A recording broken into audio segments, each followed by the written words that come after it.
Scratticus Academy, and back to A Realm of the Ancients. No, I am not Alice, nor am I Scrat, but we are still playing tonight.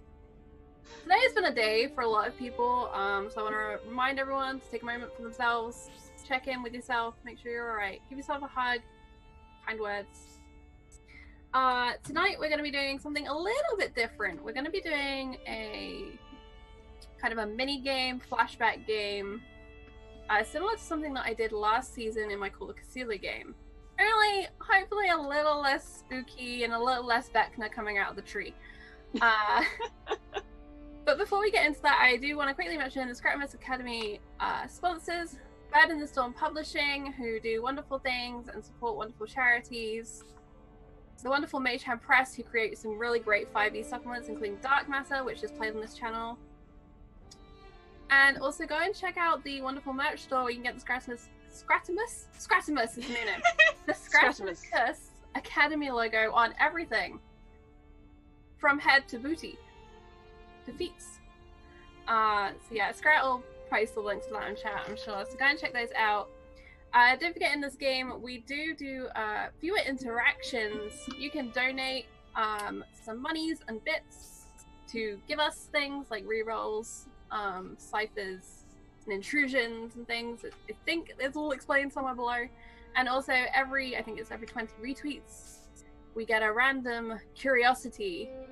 For the sake of this game, I'm gonna call it Wild Magic.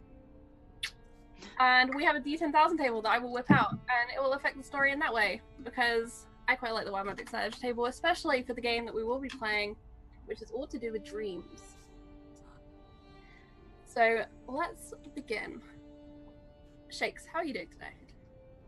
I am doing wonderfully. I am tired but good. I had a good Valentine's Day. I had a lovely bubble bath before. Anyway, I am Shakespeare and I am playing Scratticus, and you can find me on Twitter and Instagram at Shakespeare. It's always the same handle. Wonderful. And Meg, how are you today? I'm good. Just kind of relaxed at home today. I play Marcus, and you can find me on Twitter at Pishkeenban. It says it right above the name if you don't know how to spell that. And yeah, so that's pretty much about it for my intro over here. Awesome. All right. So before we started today, we went over our safety system as always, which is really important on this channel. We use the X and an O system in addition to lines and veils. If you're not sure what those are, it's really worth checking out. I believe Kiana S on Twitter has a pinned tweet about it.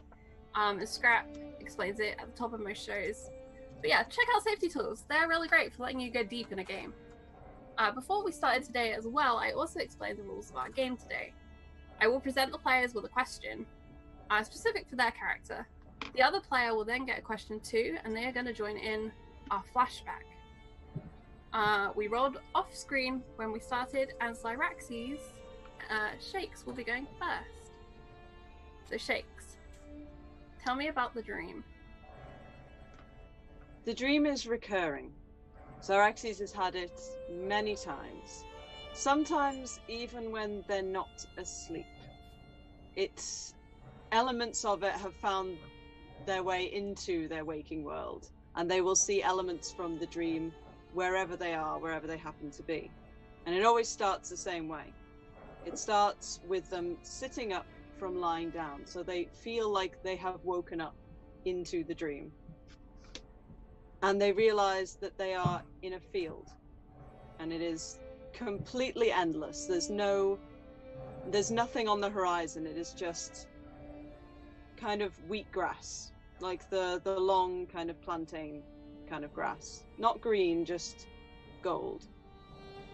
And they get to their feet, and they realize there's a path that's been pressed down through the grass. And so they start walking, and they have this feeling that they're looking for something or looking for someone, but they don't know what it is, only that they have to keep going. There's an impulse behind it. And as they keep walking, they realize that this path that they're walking turns back on itself, and it meets itself. But they never get lost. They never turn the wrong way. They're very aware that there's one way to go round this kind of swirling mess of spirals and junctions, and they keep following it. And they look back, and the path that they've been walking, where the soil was dry in front of them, it's wet behind them. Like they're leaving water in every depression of their feet. This water rises up, only it's not water because it's red. And they keep walking, and they keep glancing back, and they see this red water. And they have the feeling that it's wine. It has the consistency, they can smell it. But as they keep walking, it gets thicker and thicker until they realize it's not wine, it's blood, and the fields are becoming drowned in it. And as they keep walking, they realize there's something walking with them in the grass. They can just see movements. They can't actually see what it is. And they keep walking until they reach this expanse where the grass is just flat. Except it looks like it's moving. And they realize that it's not grass anymore, it's snakes. Thin, pale gold snakes that just carpet this place. And when they look back, they can't see any sign of the field that was there. It's just snakes and blood. But then they have another impulse. And suddenly they find they have a cup in their hands. And so they bend down and they scoop up a cup of this red liquid and these gold snakes, and they start to drink. And then suddenly it's that compulsion that you get in dreams that you have to keep doing it. There's nothing else that you could be doing. They just have to keep drinking and drinking and drinking. And as they do, the snakes start to coalesce into lumps until they're suddenly standing in a field again, surrounded by dead, bloodied cattle. And in the center of the field, a smaller lump where these snakes have coalesced around it, the snakes start to fall away. And there is not a lioness. They know it's not a lioness, it's a maneless lion. And it just sits and stares at them as they continue to just scoop this blood up, pouring down their face and chest, just drinking until they feel like they're drowning. And they realize they are drowning. And yet they keep drinking. And there's no air left, and everything gets very, very sharp. Like they know they have to remember this image and this image only. And then the maneless lion starts walking towards them, and then it's running, and then it pounces, and they wake up. And as you wake up, I'd like you to roll a 1d10,000. Whoa! So that command is /roll space 1d10,000 in Roll20. 1d. How many zeros is that after the 1? 5. I think. Yeah, that looks right. Okay. That's okay. What number do we get? 68427. Okay, I maybe gave you one too many 5s. One too many zeros, even. Okay. But it's okay, I'll just take the first 4 numbers. Okay. I'm not good at 6, numbers. 8, 4, 2 is going to be our number. Okay. And everyone in chat, don't yell at me. I can't maths. It's like 11:30. Dyscalculator. So as you wake up, this feeling of drowning fresh, the feeling of teeth, of claws, of leaping, of danger, of fields of snakes. Where are you, Xyraxes? Xyraxes is in a tent. They are around 14 years old, and there are about 6 other people in the tent with them. There are furs and packs around them. It's a very, very close situation where everything they seem to have brought with them has to be in this one tent.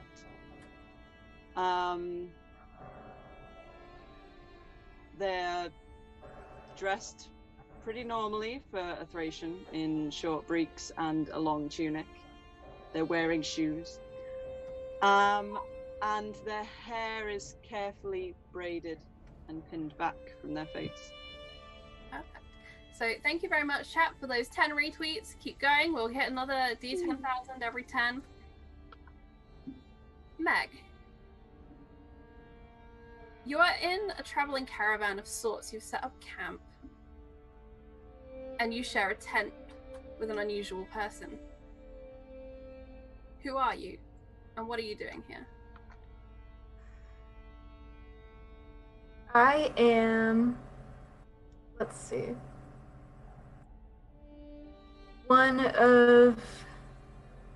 so they're Thracians, they're like nomadic, right? Or okay.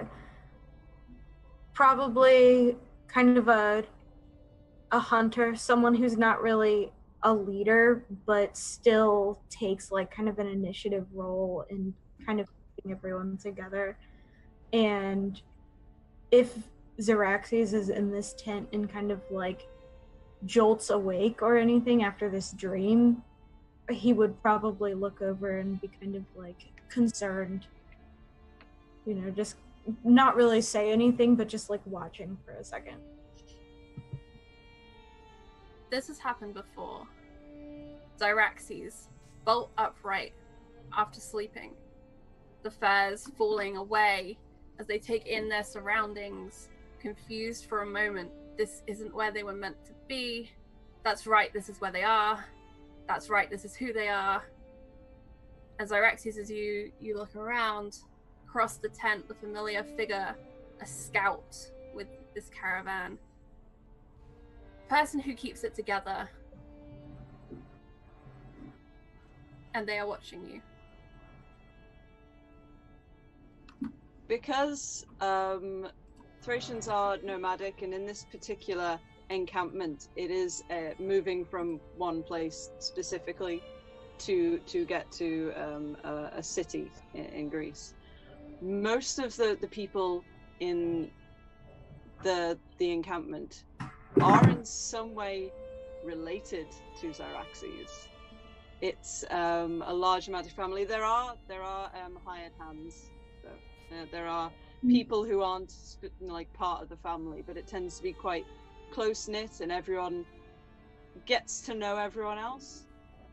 Okay. Xeraxes, who at this point, most of the encampment, most of their family, would consider female. Xeraxes immediately pulls a fur back over their shoulder, looks to the scout, and kind of looks around like they're looking for what woke them up. Like they're looking for some kind of stimulus. In that kind of weirdly guilty way that teenagers have when they know something, but they don't want you to know it. So it's like, oh, what woke me up? Kind of awkward acting. Like they want to pretend this isn't a recurring problem. Like they want it to be someone rolled over and hit them in the face or something. So I think this scout would... I still can't think of a name for this person yet.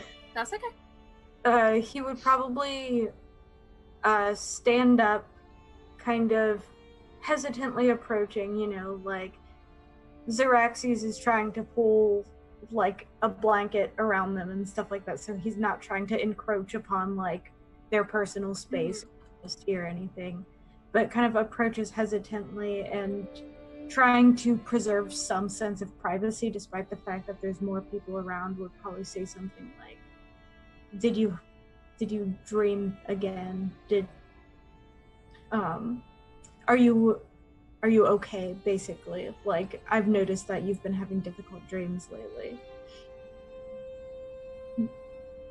There would be a moment where Xeraxes looks like they're going to the, oh, what, really? No, of course not. Kind of shrug it off, let's just go back to sleep. But then they stop and look up at this person who is slightly, obviously being a scout, they'd be slightly distant from like wherever they keep teenagers in an encampment like this. You know, the 13, 14-year-olds are not going to be running out with the warriors. Right. So it's a distant figure, not a stranger, but someone who isn't immediately tied to them and their family. Mm. So they pause and then say, yeah, the dream,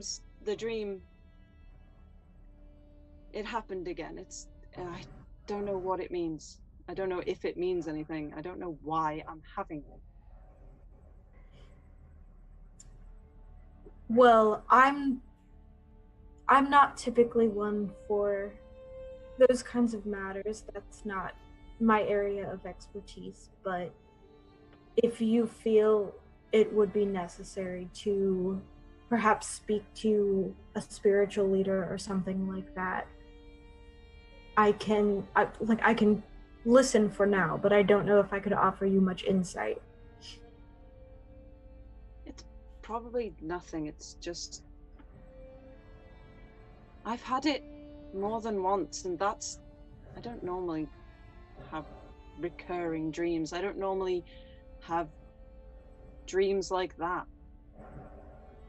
What is, if you don't mind my asking, what is the dream about?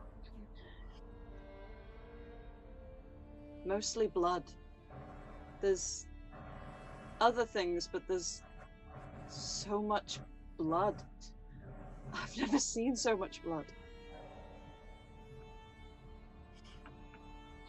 Again, I'm not pushing you to do anything, but perhaps you should speak of this to someone in more of an authoritative position. Or perhaps if you want to stay anonymous, I could say something. Just because this could potentially be some kind of omen, even if one of ours is having a recurring dream like this. My parents would just think I was making it up again. They always think I'm lying. Why would you say that is? I don't know. I see things sometimes that maybe other people don't see. Stuff that, they say I spend too much time with the horses, which doesn't help. They don't listen. So they think I make things up so that they will listen. And I don't.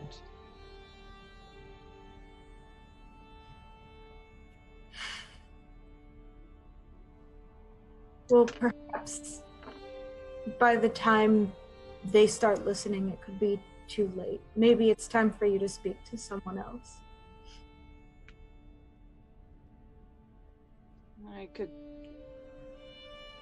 We won't stop at a town for another few days. There's no temples out here. That is fair. I don't even know if the Greeks have the same gods. We're going to this city I've never heard of.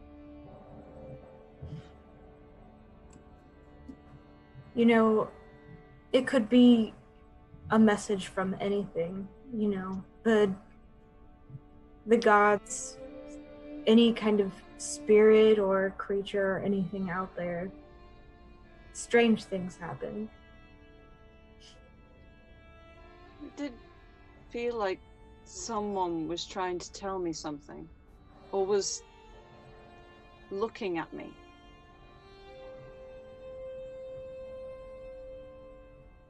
Maybe something is trying to make some kind of contact with you. Again, like I said, I'm not really a spiritual leader or anything, but once or twice in my lifetime I have heard stories of this, like someone being chosen or reached out to from the other side. Why would they pick me? And in Just look answer after to the that horses. question, Meg, your character thinks to the reason you're even in this tent. You were specifically charged with the guarding of Zyraxes. Mm. It's up to you to decide why.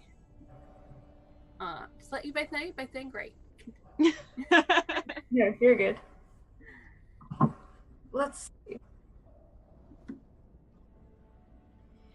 The guarding would probably be... Let's see. Shakes mentioned that Zyraxes was kind of a little bit of maybe a black sheep in the group, like kind of spent a lot more time with the horses and possibly out in nature more so than with the actual people. Probably, and also the fact that their parents think they're a liar. Possibly, maybe the rest of the group has already kind of decided that perhaps something is a little different about Xeraxes. They don't know if it's special or dangerous, but they want people watching Xeraxes for whatever reason. And perhaps yesterday, Xeraxes, when you had been with the horses, the only ones who really listened, because everyone else generally gets to talking before they really listen, you'd followed the horses. But many had seen you lead the horses, and you'd wandered away from the caravan as it travelled towards a copse by the water. The horses had wanted to drink. Where better to sit and talk than to relax at the water's edge. Never go in the water. Secrets are hidden in the water. And after that, you've been dragged back by your family, scolding. Horses are a precious resource. They're to carry things, they're to move things. You're meant to be going in the direction of the city. And it had been a bad night for you. Sent to your tent. Sent to stay, to sit, to be ignored. And then the scout had arrived and had mostly ignored you. It was time to sleep. It was a slightly weird situation sleeping in here with you, given that you were kind of young, you're part of the family, they're not. And then there'd been the dream. And here you are explaining yourself to this outsider. But maybe the first person who's really listened, apart from the horses.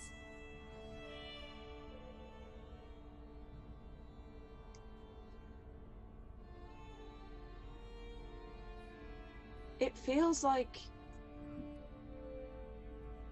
not like something's coming, but like that there's somewhere we're going to?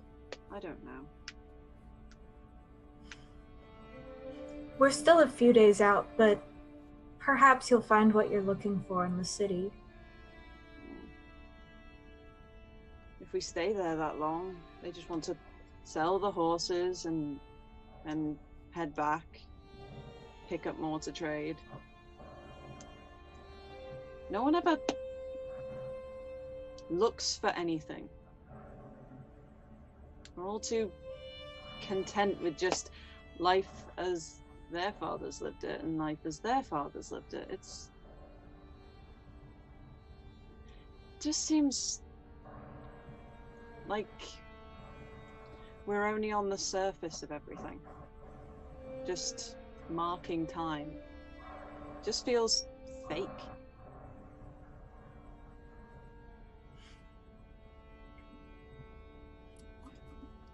I mean, I have this job, I have this life, and that's enough for me, but if it's not enough for you, then someday when you're able to leave on your own, you don't have to continue pursuing this kind of life.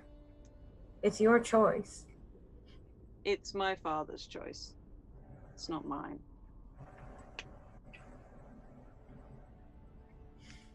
It won't always be that way.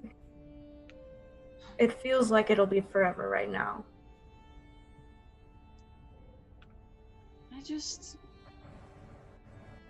I don't understand how they can't see past their end of their own noses. We go through the same trade routes every year, back and forth. I was born on a trade route. We always move, and we never seem to get anywhere. You know, for some people this is enough. And for some people, they're just scared of something different. If it's just the way it's always been done, it can feel like you're getting the rug pulled out from under you to pursue something else. But at least it's more honest than just... They're not even living, they're just surviving. All my siblings have married people that they met on the trade routes. And then they continued traveling with us. No one ever leaves. No one ever moves on. They just move. Like I said, someday you can leave. Yeah, but where would I go? And with that question hanging over you, the caravan continues on. You pull down the tents, pack up the horses, journey on down the dusty road towards the city. Meg, tell me about the dream. The dream is, it pulls a lot from a memory that Marcus has. Being a rambunctious, oblivious preteen, he has this memory of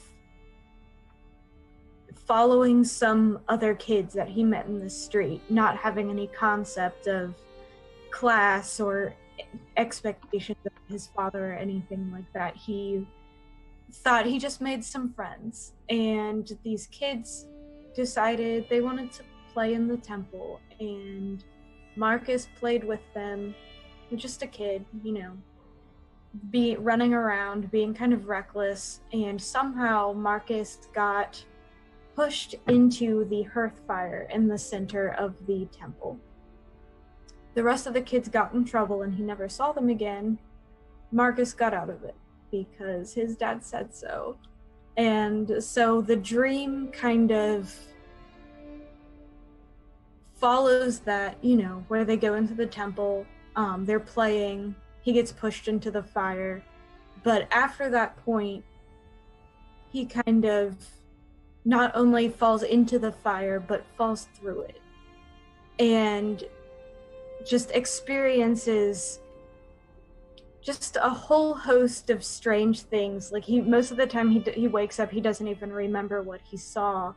A lot of it is things that he would have witnessed in temples or heard about, you know, like the oracles becoming possessed by the gods, like feeling like he's one of them and like spilling prophecy from his mouth, or waking up and feeling like he's one of the animals sacrificed on the altar so that their insides could be read for the future.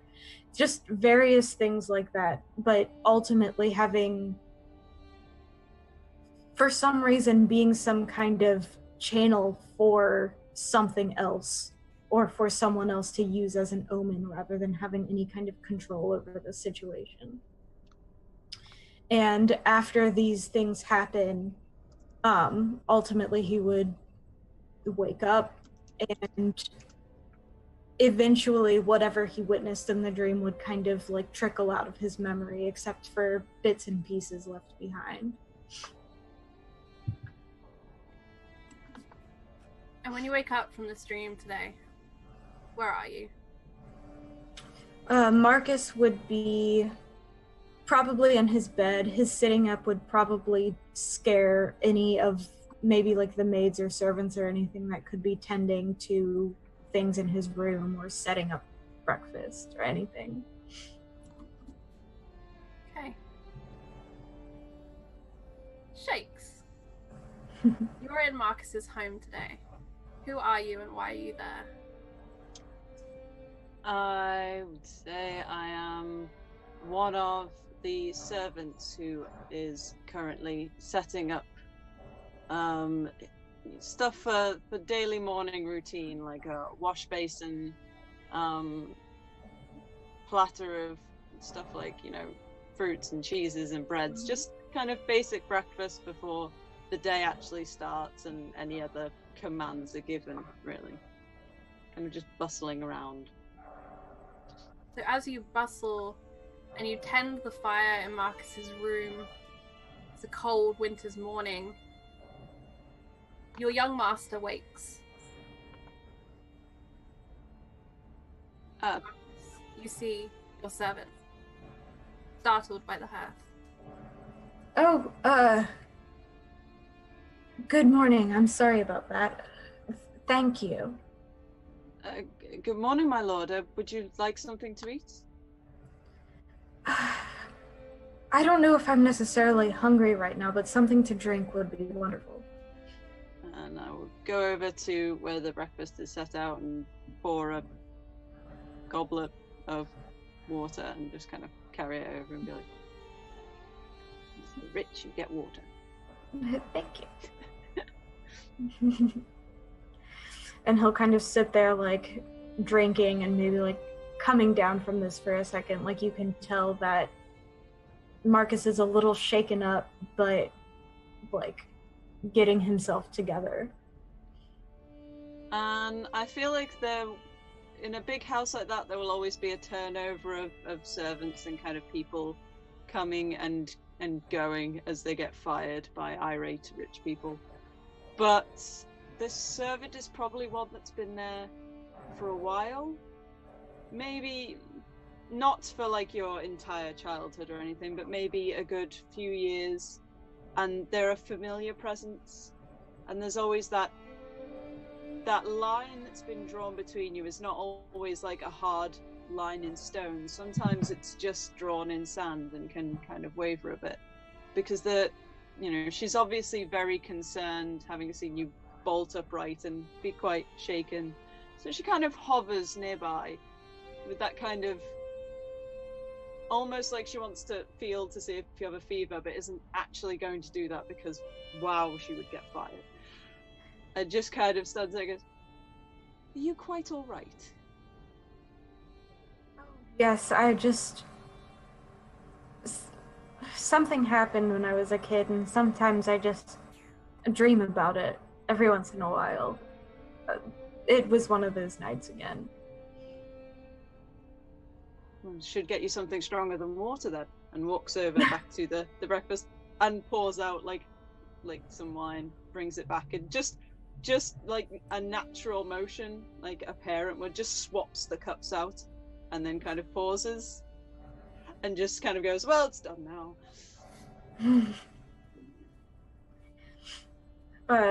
Marcus notices this. Thank you. And he'll just kind of like pick it up and drink it a little nervously. He doesn't drink at home very often just because he doesn't know what his dad would think, essentially.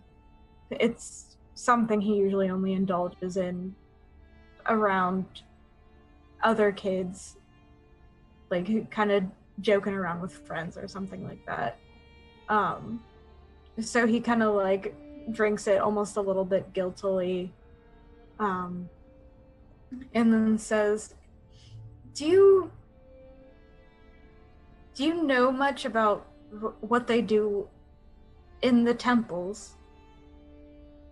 Not personally. I think I have a cousin who's served in a temple once. I don't go all that often. We have a house shrine, so.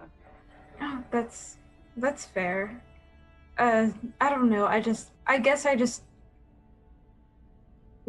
got in trouble in a temple once, and I guess, it kind of sticks in your head when you're a kid, and like some of the stuff that the priests do is a little scary, so that just kind of comes up in the dream sometimes, It's perfectly reasonable, I think, to be scared of the gods. True. Across the house, a door is slammed. Your father is yelling at someone, a disagreement. It's not so much yelling in an angered voice so much as he has raised his voice and it just reverberates. So used is he to projecting as he spends his days in the Senate with other men yelling, expressing their views. At this, Marcus kind of like stops talking and like it almost seems to entirely forget the conversation at hand and almost like he's not even expecting his dad to come into the room, but almost like instinctively he kind of like sets the wine aside, like kind of behind where the pillow would be on a nightstand in case his dad walked in and like wouldn't be able to see it. This is just entirely one fluid motion. He doesn't even hesitate, kind of like tucks it behind and just kind of watches the door for a little bit to listen to his dad's voice to see where he's going. With a not a heavy sigh, but just that kind of, the servant will just reach around and take the wine goblet and just walk right over to the window, like glance out, empty it, and just fill it up. Just literally take the other goblet of water and just like clean it out a bit and just toss them both bits of wine-y water out of the window, and just fills the goblet back up with water, just goes over and puts it on the nightstand again. Thank you. Dad just makes me a little nervous sometimes. I believe he makes everyone nervous at some point. That kind of warm, kind of almost familiarity, like a favorite nanny. And Marcus just kind of like smiles and nods, and he kind of like gets up out of bed and kind of moves like he's going to, I don't know, wash his face, start getting ready for the day. And he's like, well, I should probably just forget about the dream, Dad probably expects me to, get to my studies soon. I should get ready. And the servant will go over to I have no idea what would pass for a wardrobe in ancient Greece, so I'm going to say wardrobe. A chest. A chest. Wooden chest. Yeah. So she'll go over to the chest and start basically laying out clothes for him. Just kind of like, nope.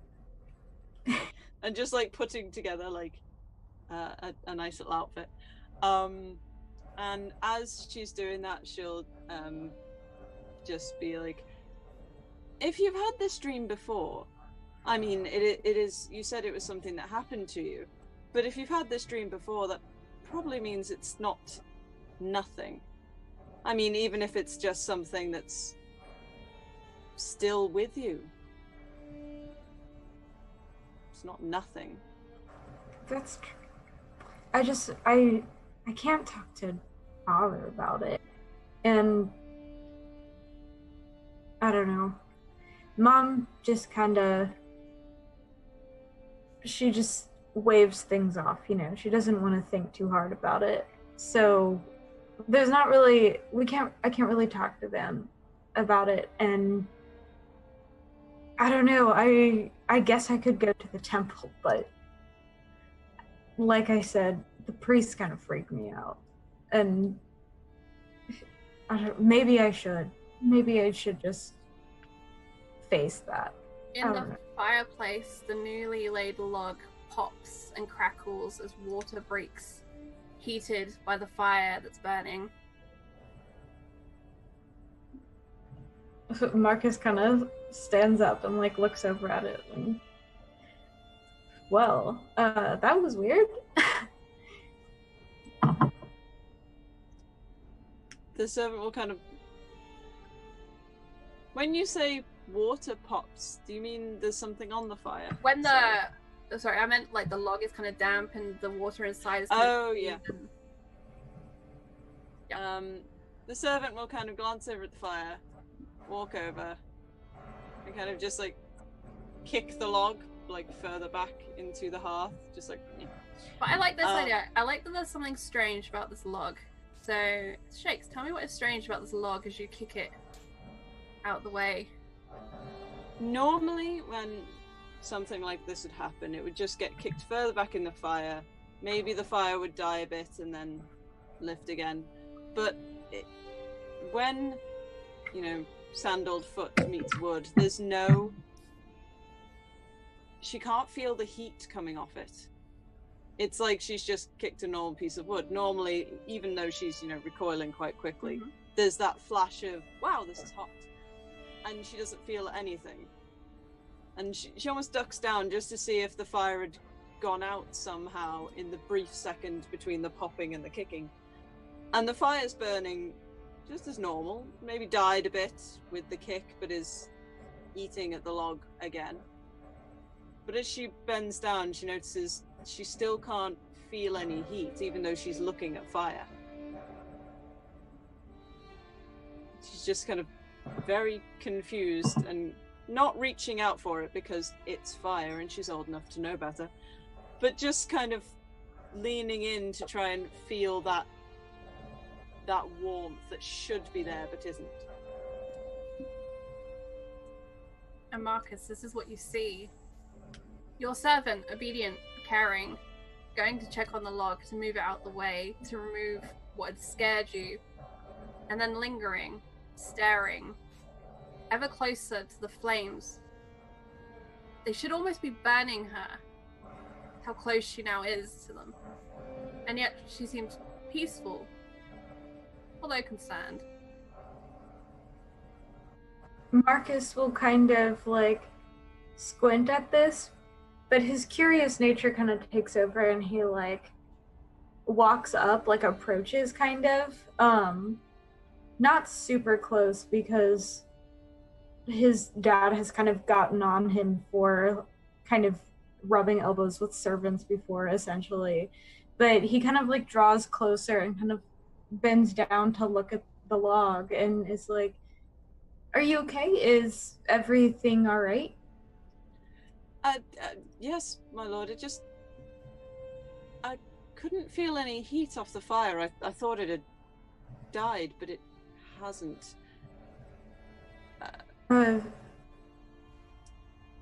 And Marcus will kind of crouch down and not put his hand directly in the fire because he's learned that lesson, but kind of like slowly holds out his hand like towards the flame to see if there's any heat off of it. And as you reach your hand towards the flame, to the place where the heat should be, you see that shimmering haze. And you hear in the back of your mind laughter echoing through a stone building, footsteps, the slapping of sandals hitting tiled floor. Your own voice, calling your friends to catch up. You're leading the way, a merry chase through a temple.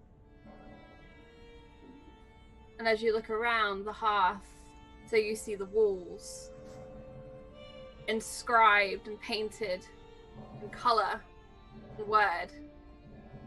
Tales, great tales that always inspired you. The sort of tales you wished formed your dreams. But instead you always dream of the fire.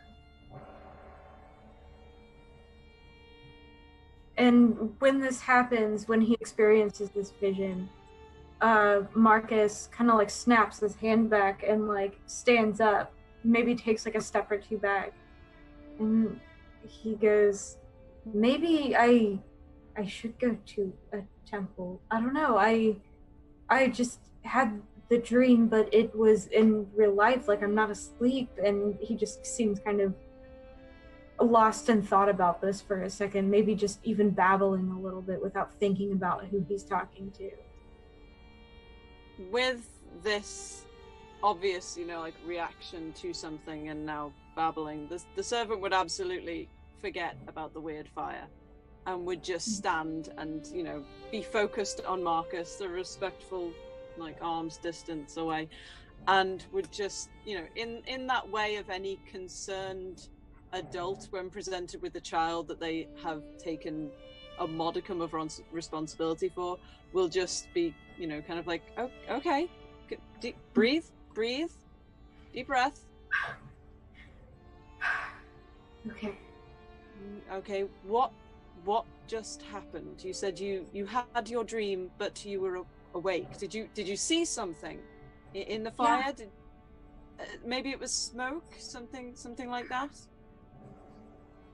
I don't know. I put my hand into the fire like I expected to feel the heat, and instead I saw I heard that moment in the temple when I ran in and I fell in, and looking around the temple, and I just saw it again. I saw it, and he's just sitting there trying to articulate, and it still is coming out kind of nonsensical, just kind of all mixed up. And this is a very down-to-earth, fairly, feet on the ground woman who believes in the gods because she was raised to believe in the gods, but has never seen any evidence of any interventions. She hasn't witnessed the oracles in the temple having visions because she wasn't raised to go to the temples and ask them things. It wasn't part of her upbringing. She was just do the job, get on with it, live your life, and the gods won't bother you, rather than daring to ask something of them or witness miracles. So her first instinct is just very grounded, just dreams can be powerful things, and it's very easy to get lost in memory. I think perhaps maybe the fire just brought something back. I think just breathe, have a sit down, and I'm sure it's nothing. And Marcus is gonna just like kind of nod and accept, like, the adult in the situation. He just listens, and kind of takes the water and sits down on the bed, like kind of like taking a deep breath and then taking a drink. And then he kind of starts picking up bits of the outfit that the servant has laid out for him, and just kind of like pulling on like the jacket and like overshirt and anything else that kind of goes into whatever, I don't know, clothes, like just like kind of picking up pieces and starting to kind of figure out like his stuff for the day, trying to maybe even try to ground himself a little bit by, this is my routine, like this is what I do in the morning, that kind of thing. And as Marcus grounds himself, we'll consider for a moment the idea of getting lost. Xyraxes, you made it to the city with your family, and they did their business. And as they always do, they move on. You did your best to seek answers, to find something, to search for something. And yet you two find yourself on the road, traveling to somewhere else. And you dream again. Dream of a field that's endless, boundless, of stepping through it. Slowly your tread filling with water. No wine, no blood. The edge of the field, the snakes that writhe and swarm, golden. Of reaching down with a cup, to drink, to consume. Of someone, something always on the outside of your vision. Of the fields changing. Of the dead cattle. And now the flies that swarm. Swarms that shape and swell. And always the snakes that coalesce. And in the center, a maneless lion who watches. But today, the maneless lion doesn't move. He sits and waits and watches.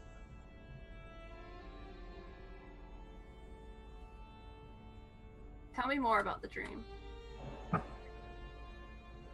That never-ending thirst, that compulsion to keep dipping this goblet into a flood which has risen to their knees at this point, and yet doesn't seem to be troubling the lion in the center of the field, almost like they're on an invisible peak. The blood just stops about 2 feet short of them in a circle and doesn't touch them. But that unslakable thirst starts to die off, and the blood which had risen is now wine again. Like Zyraxes can see their feet where they couldn't before. The liquid is thinner. The smell is better. Sweeter. And they realize that they're no longer holding a cup. It's just turned into snakes, which as soon as they realize it's snakes, they lose the coalescence and they drop into the wine. And then in a blink, they're stood in front of the lion in that strange way that dreams have of moving you without you moving. They're stood at this line of wine and dirt, which impossibly seems to be level, and yet there's liquid behind them and earth in front of them, and they are staring at this lion, which isn't a lion anymore. It's the same animal, but the coat is different. Almost like now they're closer, they can see the pattern of rosettes and spots that they're sure wasn't there before, but is now plain as day. And still the animal keeps watching them. In the same way they've seen cats watch something when they're not entirely sure what it is. They don't know whether it's frightening or interesting yet. It's just there, so they watch. And there's a moment where Zyraxes feels a weight on them. So they kneel. And suddenly, it's a field again. And they are knelt in dry earth, no wine, no blood, just the smell of grass and dirt. And the leopard is still in front of them, staring at them. Only now they know that it's curious. And it wants something, but they don't know what it is. And they sit back on their heels. And they stare back. And there's a feeling that they want to reach for it, but they know that it would break the spell somehow. The leopard would run off, like the cats always run off.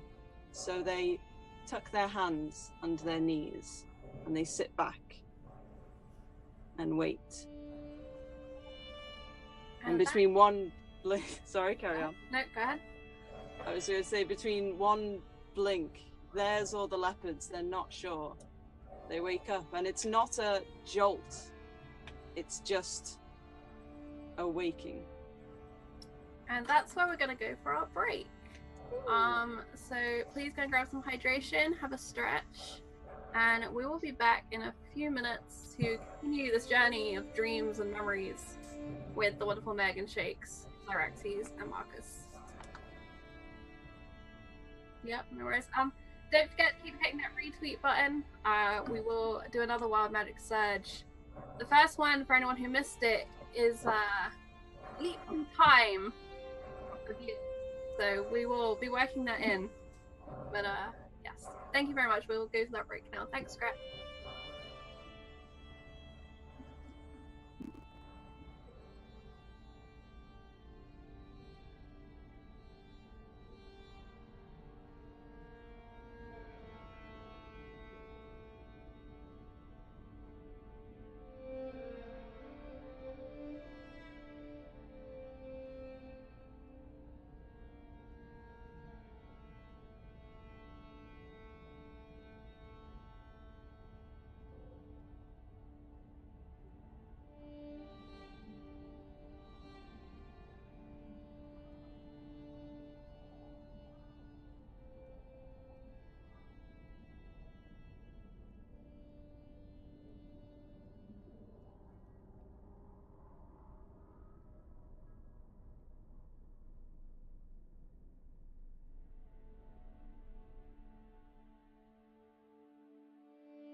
Alright, I think we're good. I think we're back. I hope everyone had a nice break, went and got some liquids, went and maybe got a snack if you fancied one, have a stretch. But we're back, and we're going to continue our journey into dreams and memories. Xyraxes had just stirred. Their dream, their dream had changed. But for once, they didn't jolt awake. It was peaceful. Meg. Mm-hmm. You are here too. Why are you here?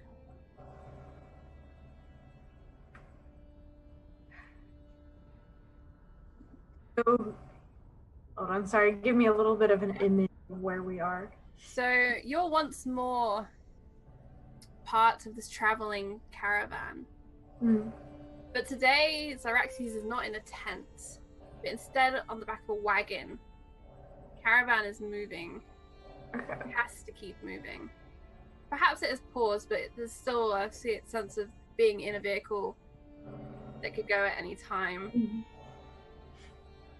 And it is mid-morning. Okay.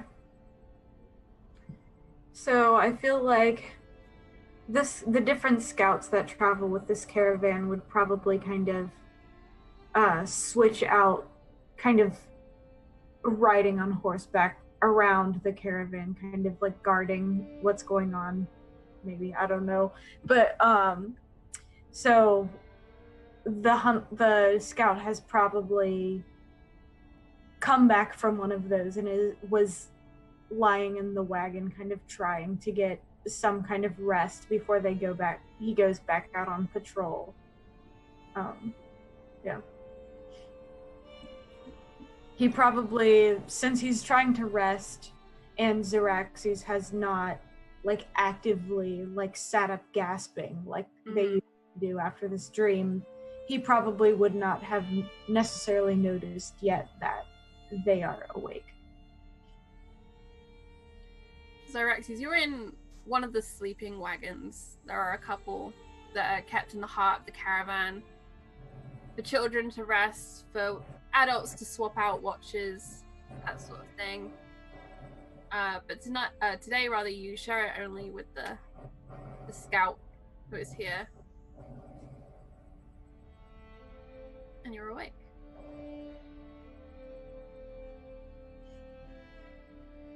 For a moment, they just kind of lie there and try and, like when you know you've had an interesting dream, so you lie there and try and go, okay, if I remember it all now, it will not leave me later. Even though they know that this isn't a dream that's going to fade like any other dream. Like every time they've had this dream, it will stay crisp and clear. More so even than their waking memories. But they just need a second to process. And then they look over at the scout.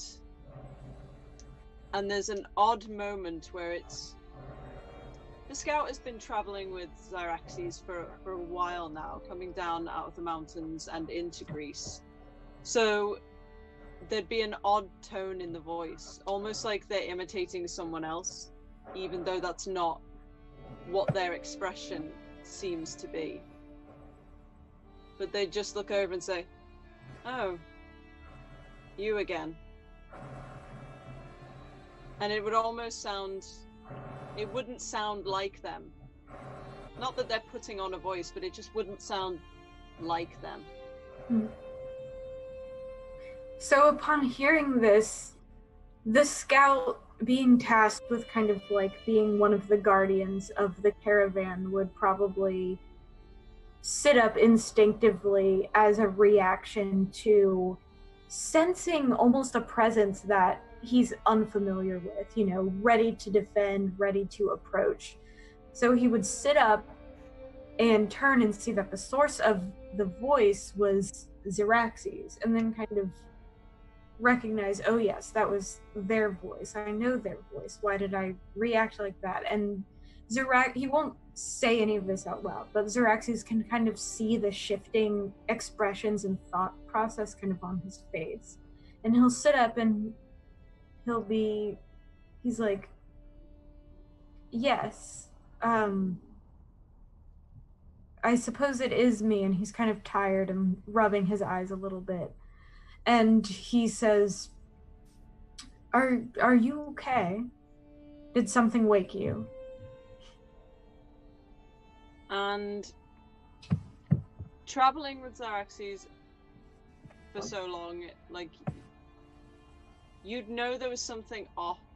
Like, they're not jumpy or nervy, but they're the kind of kid who has trouble sitting still and always has to be doing something or moving, or just, they can't just sit. Something like their leg will jump or their hands will fidget with something. So looking over at them where they're just lying on this wagon bunk with these furs and bits of blanket and stuff, you notice, it's almost like you don't notice something because they're not moving. They've just woken up and they're just lying there. And they're not moving to sit up. Their hands are still. They're not shifting at all, and it's the absence of movement which just pings as slightly odd. Like you have to almost check that they are awake because it just seems strange. And they just look back at you and say, "Yes, I woke me." And then there's a shift. And it's almost like when you watch a toddler who's put something bad in their mouth, like you've handed a child a lemon, and they don't know what a lemon is. So the facial expression is absolutely normal right up until that taste hits their tongue, and then suddenly something shifts, the realization of something, and it's that odd kind of fluid movement. And they go from looking at you with this strangely still expression to twitching their shoulders back into the fur a bit and moving to sit up, and they're picking at the fur now, kind of like, because like they've really woken up, and it almost makes you think that they hadn't before. Like, this is them actually awake now because they're pushing their hair back and they're flattening out the blankets and generally being a teenager waking up.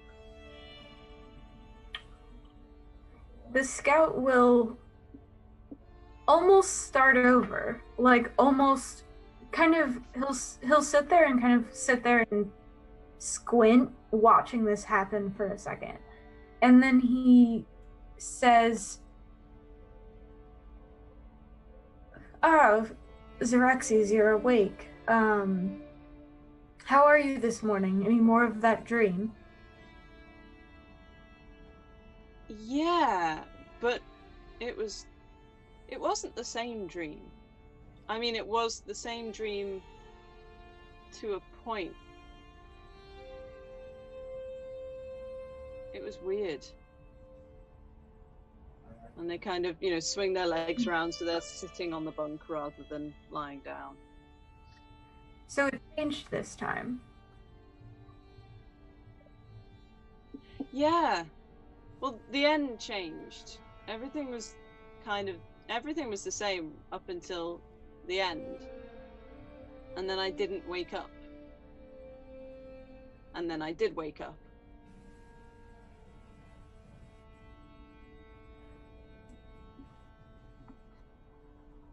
There's a call from outside.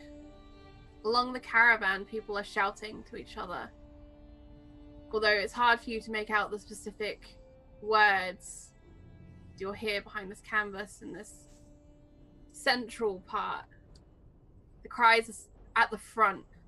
Your ears know that scout more than Xaraxes at this moment. Okay. The scout will kind of recognize this call as being indicative of something happening outside that he needs to be there for. And he will kind of, it's like all of the tiredness, exhaustion kind of falls away from him. and he bolts to his feet and grabs his weapon in kind of one fluid motion and moves to go outside, kind of motioning with his hand like stay here, kind of to Xeraxes. And he goes outside, and I know that you had an idea for what was going on. I'm totally blanking. So okay, that's fine. And Xeraxes, you see the scout leap out from the canvas. The wagon's moving just a little bit more than walking speed, so it's easy to kind of dismount and run and catch up to the front of the caravan. You were told to stay. But what do you do? Grab up my, one of the furs. Probably slept in their clothing, so they'd grab up just a fur, just wrap it around shoulders rather than try and find another layer, and follow. You follow. You see the caravan is now in disarray as wagons begin to pull away from the central stream. There's shouting. Still the words you can't make out, but the scream of a horse is what truly grabs your attention. As in the distance, something is happening. Smoke. That is what you smell. The sounds of shouting, they still wouldn't have jumped down from the wagon. They'd just be trying to see what was going on. The minute they hear the horse screaming, they have jumped down and are running towards the sound. And you run. Scout, what are you doing? At this point, I think the scout would have just, like, for better or for worse, trusted Xeraxes to stay. So he is just 100% like entirely focused on like what's going on at hand. Like he ran outside, like maybe even like grabbed like a horse to get to the source of the smoke faster, but he just smelled that smoke, like assessed the situation. He's just like booking it. Like he's ready to go. Right, I will let you both to roll a d20 for me. Xeraxes, you can do this as a speed test. Okay. So if you would like to improve your roll, you can do that.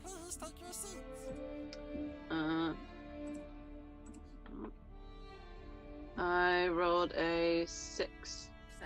Okay. I mean, on the speed roll. Okay. For some reason, this is not. You can click the d20 on Marcus's sheet if you'd like. Just a speed roll. Okay.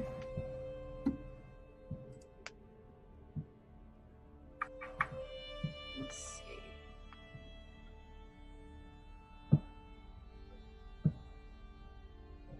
Okay. Xeraxes, you run bare feet hitting the ground. It's easier to run barefoot for you anyway.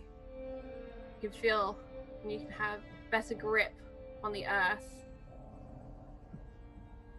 But you, Scout, you did find a horse and you were riding past the wagons so slow moving, the pedestrians in your way, to the front.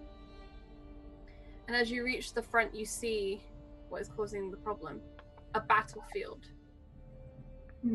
There are bodies. The fighting was not long over. And as you look up, arrows rain down.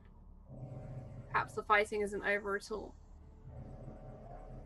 I'd like you to make another roll, please. Okay. Just with the d20? Yeah, just d20. Okay. Both of us, or just? Just the Scout. He's not rolling well. Okay. You are not rolling well. And the arrows strike all around you. Your horse rears and throws you, and you tumble to the ground. The animal, fearful, scatters. You still have your weapon in hand, and Xeraxes, as you reach the front, you see the arrows impaling into wood, into canvas, into body, into flesh. And you see beyond the carcasses that litter the ground. Part of you wish they were cattle. Part of you wish they were part of that dream. But their people, unmistakable, though their bodies are twisted in strange shapes, contorted by the violence that has happened here. And you see as the scout is thrown from his animal and tumbles into the ground, chaos reigns. What do you do? Xerxes looking around and just in sheer panic, seeing the scout and thinking this is the last adult I was with, would run for the scout, kind of looking around, trying desperately to see their parents or any of their siblings, anyone closer to them than this outsider. But the panic is just driving them forward, and it's the one person they can see that they know is still alive. Okay. So And you reach the scout. Make me a roll. This would be an intellect roll, and you're looking for we're gonna say above a level 3. So that's a 9 or above. Okay. Hey! 15 beats difficulty 5. Sure does. As you look around, you see your mother has taken control of a wagon.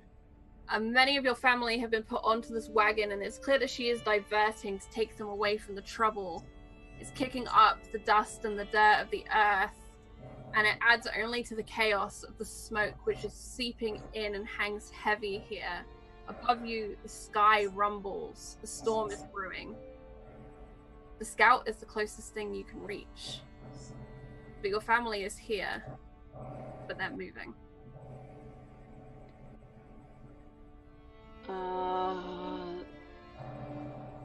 Xerxes would... The horse that the scout was on Has fled. Has fled. Yes. And the scout is on the ground in bad shape. Oh. Xerxes should start looking for a horse. Alright. Make me a... We'll call this intellect again, I think. Alright. As you kind of have to control yourself and your perceptions. 19! And a 19! Minor effects. Okay, minor I get effect. 'em. You do. You look around, you see not too far to the right of you, sheltering by a crooked tree, an olive tree, is one of your closest horses, one of the horses that you've personally spent time grooming, that you're familiar with, one of your family's horses. It's uneasy. It doesn't know which way to go. It hasn't heard that it can see to follow. And it paws at the ground with its front hoof, nervous. Xerxes would make for the horse. Quickly, but not running up to it. Mm-hmm. And as soon as they're within sight, because they'd stay on, sight side. As soon as they're within sight, they'd just start not crooning, but making the kind of low vocalizations that they have done all their life because they know it puts horses at ease. I mean, they were born on horseback, almost literally.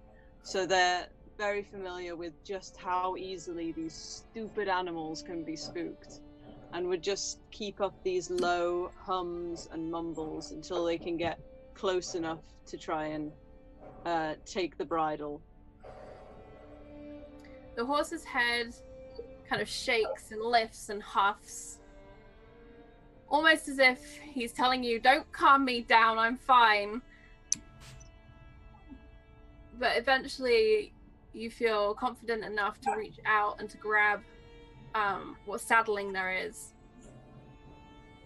And you are able to... Would you like to mount the horse, lead the horse? Mount. Okay. Yeah. So you kick your leg up and over and mount this horse. And from this new vantage point, you see there's a band almost directly across from you. 12, 18. The number keeps increasing.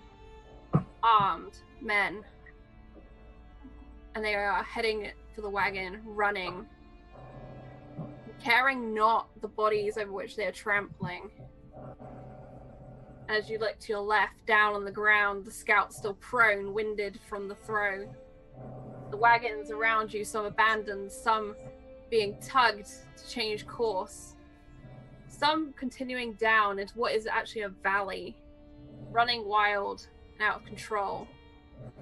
And this horde, seemingly heading straight for you.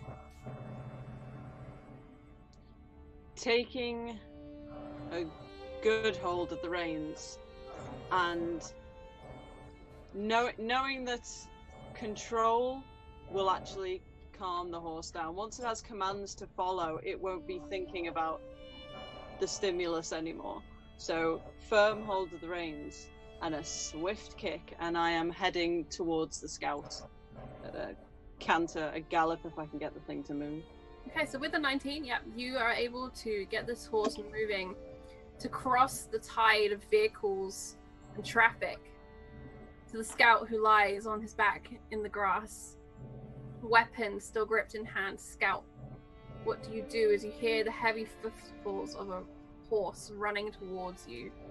Around you, screams and cries, the smoke getting thicker.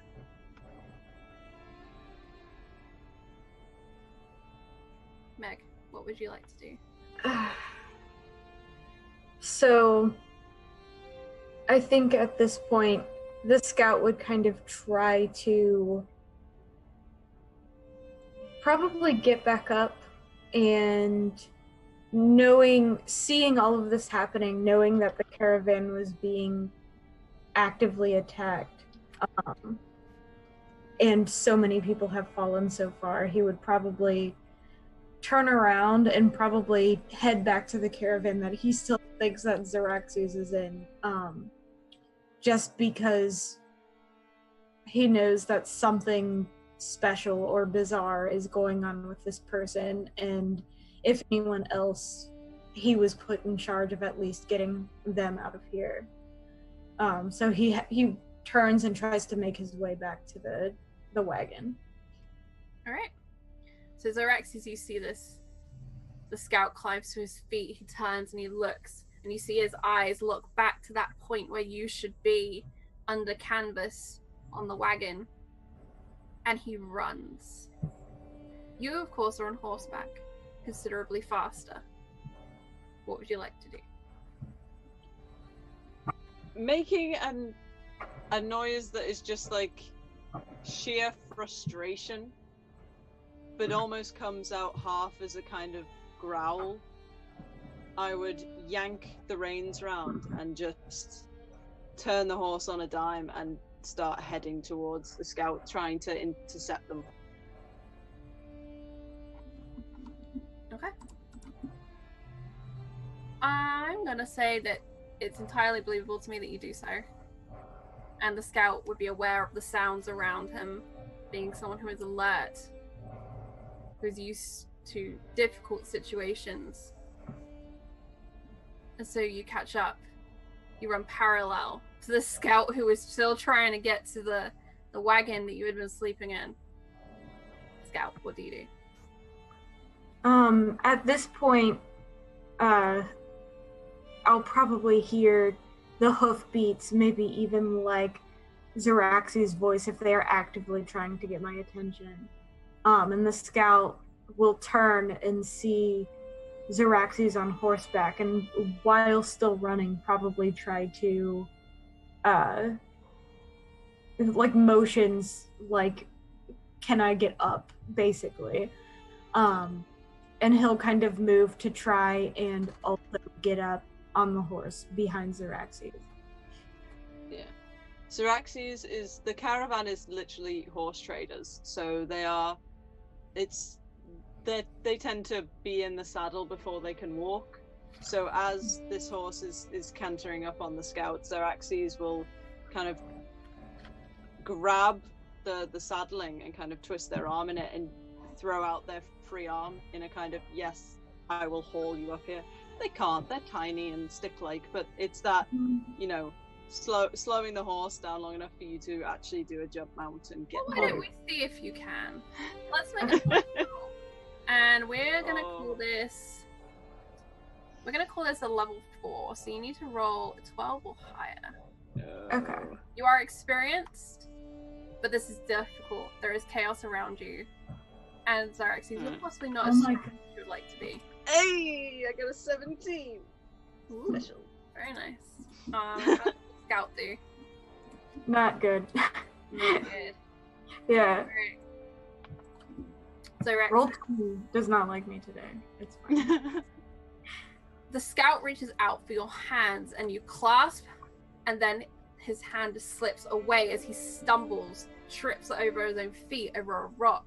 It's hard to see, but you continue. You push your horse onwards. You control its speed and its movement, and you reach out again, and you grasp onto him with everything in your body, and you pull. And on the second pull, the scout swings up behind you and onto the horse. What do? I am reining them round and just like galloping in the direction I saw my mother take the caravan. And so you ride. And this is where we will move to Marcus. Marcus, how did you end up in the temple? The morning after he got dressed, Marcus he's not doing anything wrong. He knows he's not doing anything wrong. He could just be going out to the town or going to the library to study or anything, but still he can't help but kind of be quiet as he kind of leaves his house, just because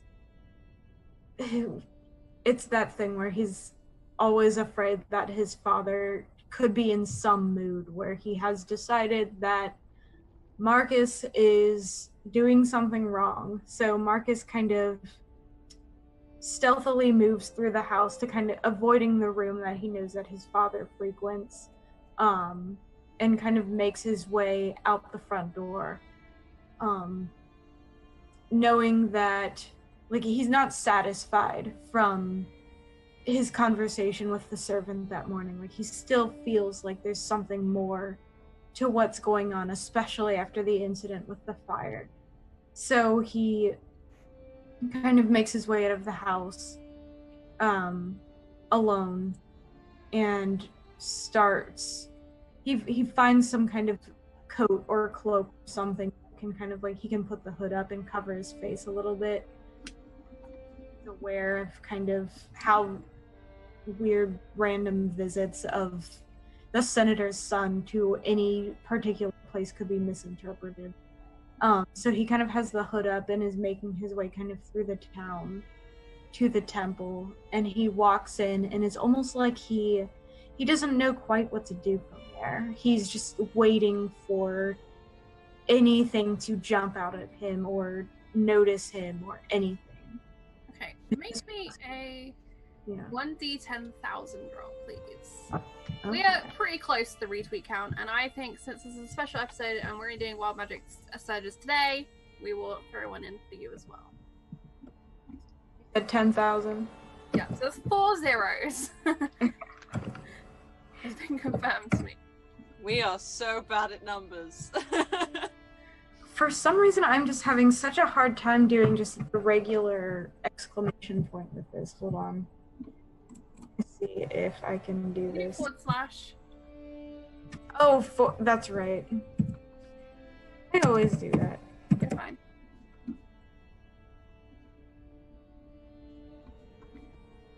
There we go. Okay. 8,700. Jakes, you are in the temple today. Who are you and why are you there? I am a... Let's see. I am a young man who has come to leave an offering for Zeus, because I was recently found out in being unfaithful to my wife, and it seems like he could help. She's so mad. She's so very mad. Zeus has much experience with infidelity. So, a wise choice. A wise choice. He also has much experience with mad wives. What offering did you bring for Zeus today? I brought... I can't think of any other foodstuffs that you'd have in ancient Greece, so I brought a lamb. Okay. I can't remember any non-meat substance. So you bring with you a lamb, and we will say you also bring a small basket of dates. Date. The lamb kind of makes a pitiful noise. And it is collected by a priestess. You're used to dealing more with priests here, and her presence, considering your reasons for being here, is slightly disconcerting. And she scoops up the animal. This is a young lamb, not yet ready for slaughter and consumption. And Marcus, you see... Oh, awesome. Yay for follower goal. Thank you very much. You know what? I'm going to throw in another wild magic surge for you both, because why not? So that's another D10,000 each, please. Oh, okay. And that's 4 zeros. Yeah, that's 4 zeros. Marcus, you see this man and his exchange with the priestess as he passes over the lamb and is left with a basket of dates.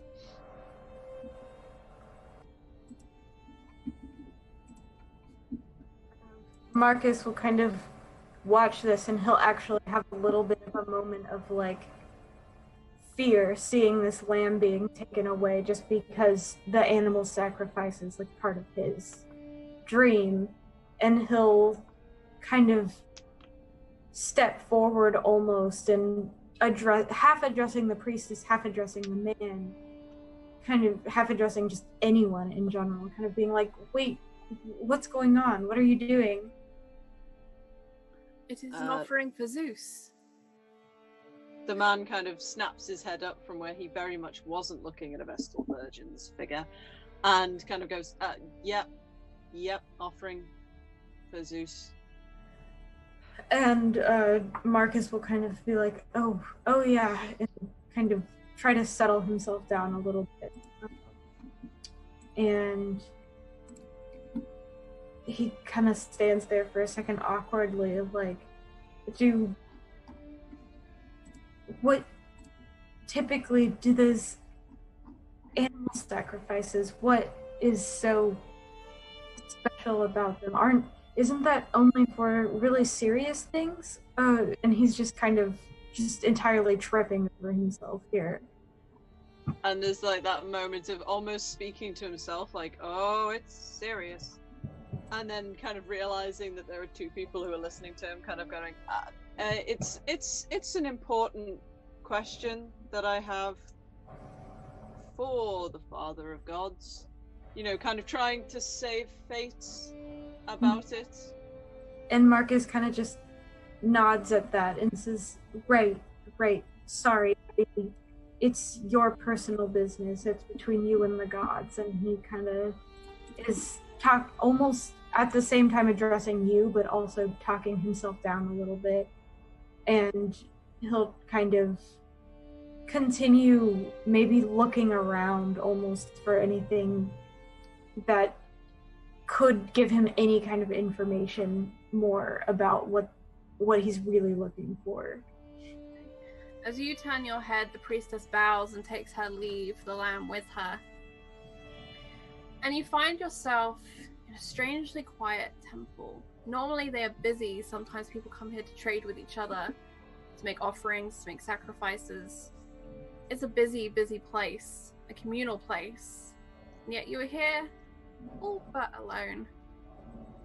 As the man hovers nervously, watching the priestess walk away, and you look for answers. On one of the pillars, carved in the shape of a warrior, you feel for a moment in the face you see something familiar. And you see your own face. Slightly too young for the decadent armor, but looking down at you. In fact, it's almost as if this statue's entire head has turned to look at you as you look at it. And Marcus he'll kind of watch the man's behavior for a second and just figure that it's not really any of his business. And he'll become entirely distracted by this statue.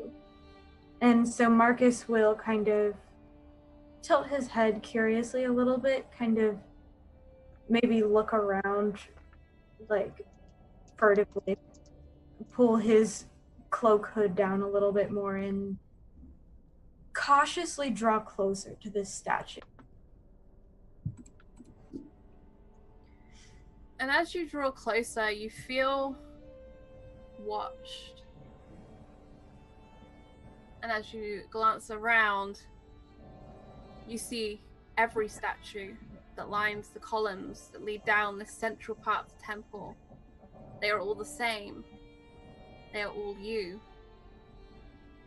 And in that disconcerting way that art sometimes does, they all appear to be looking directly at you.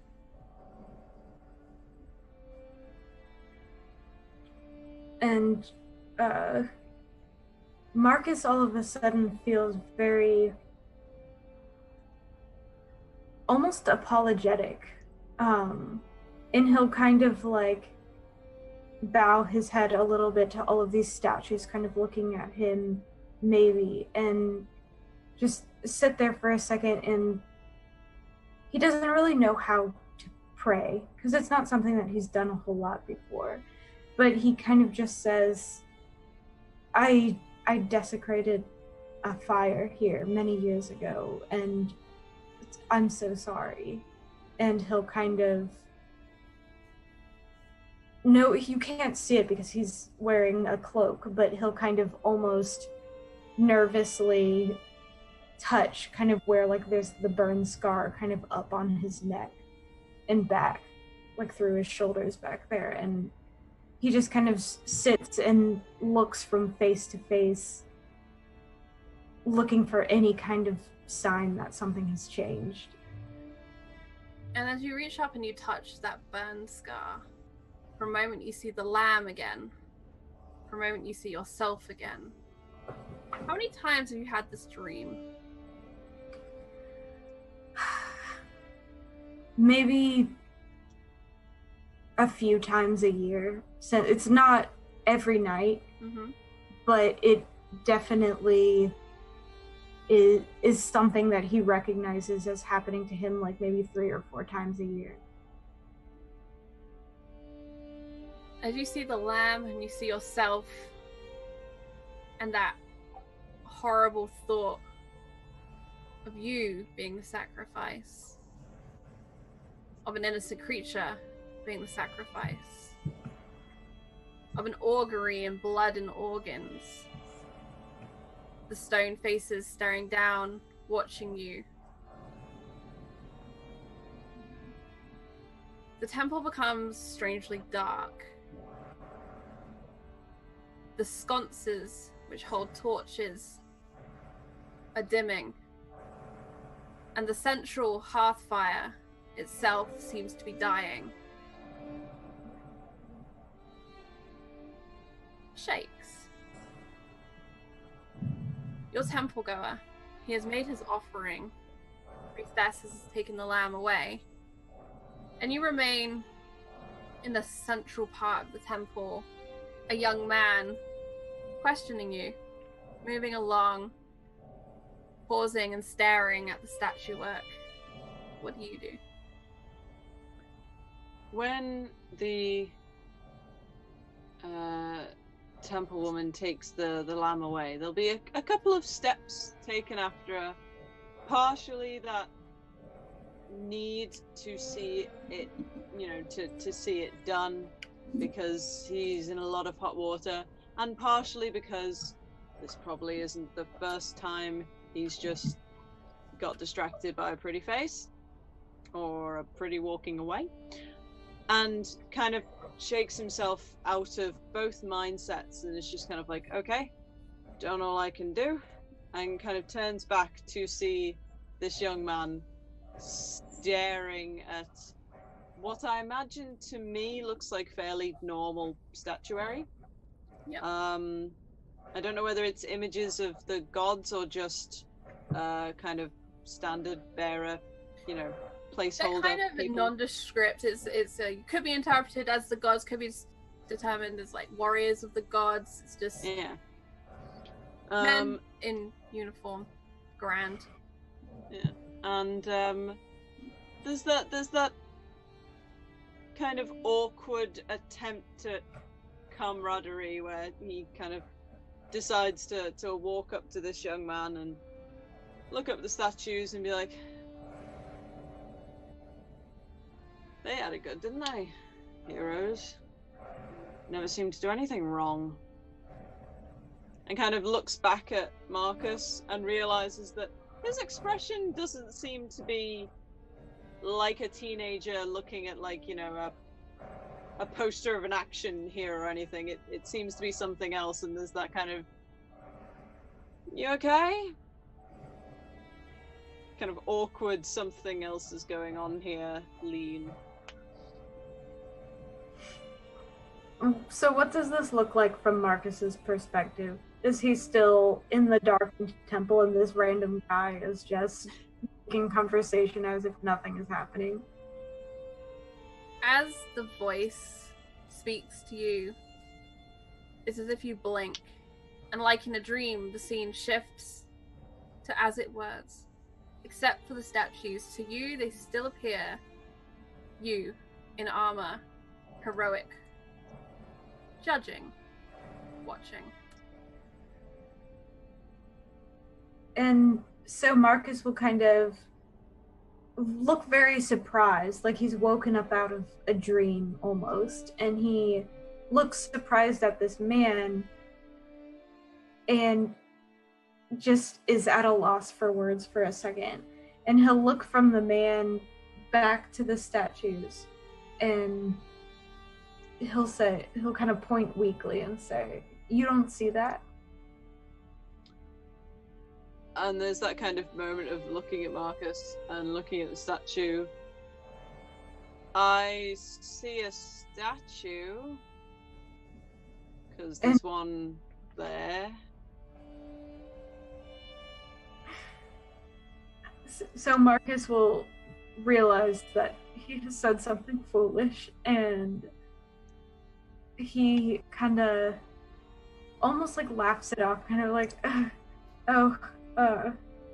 sorry, I didn't get a whole lot of sleep last night, so just seeing things probably. And he'll kind of like glance up at the statues again that still look like him and just, okay, just to himself, sort of, I guess this is fine. And he'll almost like look around for something else to focus on, like everything that he's tried has not worked, has not stopped these visions from happening to him. So he just kind of bows his head respectfully and, sorry about this, to the man, sorry about this, I don't know why I even came here, have a good day. And he'll kind of turn to leave the temple.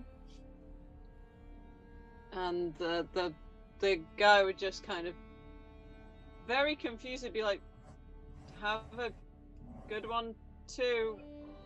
Just kind of like not wanting to get involved with whatever's going on now. Just kind of like, okay, kid, I'm just gonna go back home. Marcus, how did it feel looking at the statues? Apart from your embarrassment when no one else could see it, how did it feel?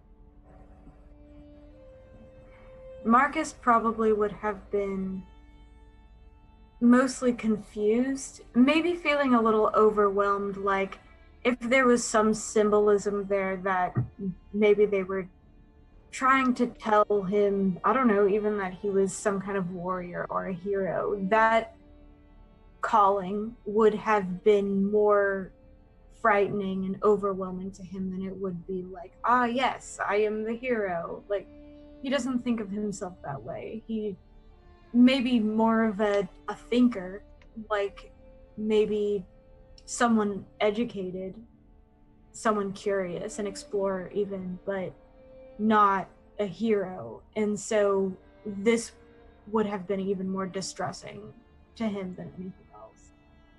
And as you reach the entrance to the temple, where the bright light of the afternoon just pierces in and strikes at your eyes, which have grown accustomed to the slightly gloomy and heavy interior, you hear a whisper, a soft hand on your shoulder. I see it, Marcus. It's what you will be. And when he feels physically a hand on his shoulder, he turns around to see if there's some source to the voice. And as you turn, you see the priestess.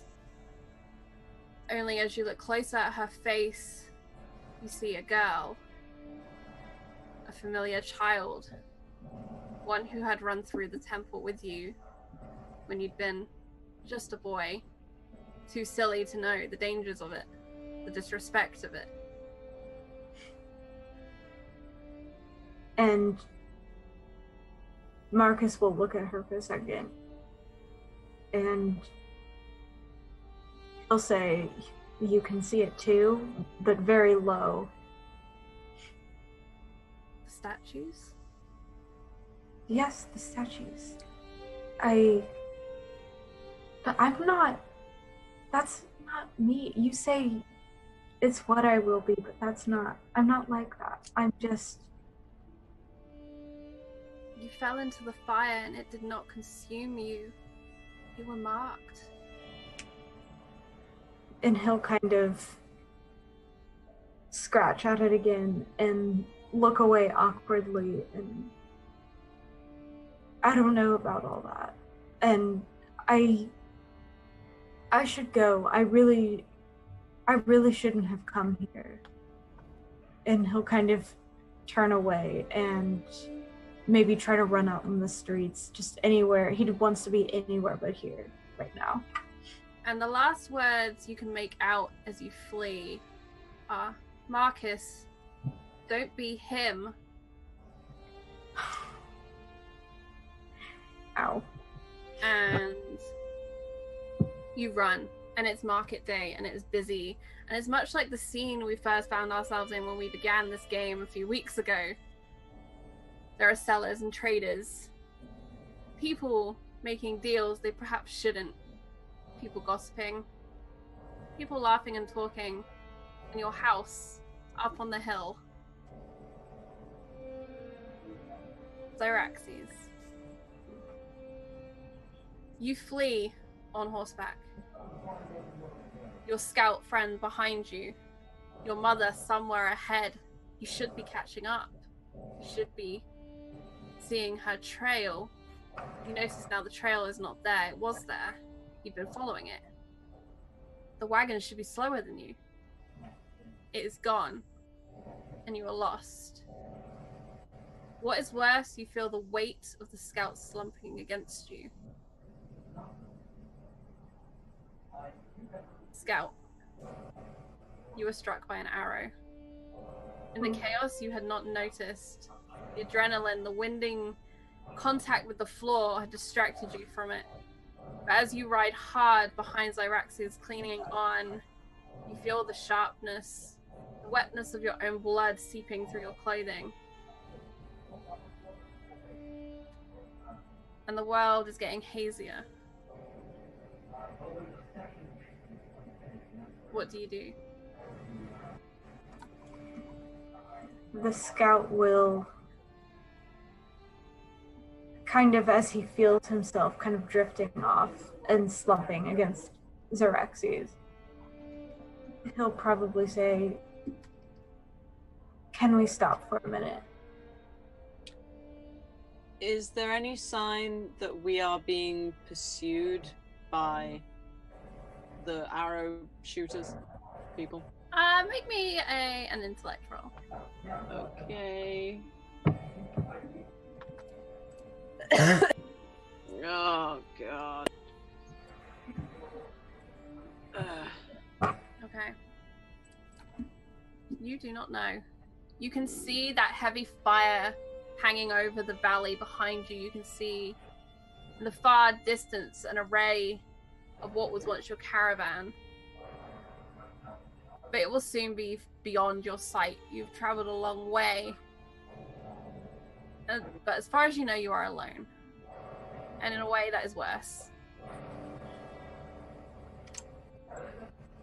Xaraxes would rein in the horse and slow to a walk, but look over their shoulder and just say, we can't stop. We can slow, but we can't stop. We have to keep moving. And the scout will kind of sit there and think about this for a minute. And then say, you can't stop. And the scout will kind of let that hang in the air for a second and then say, if I don't attend to this wound soon, I'm not getting out of here either way. You should leave me behind.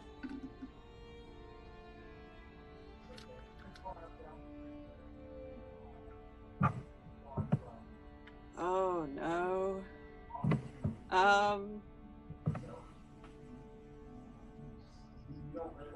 There would be a pause.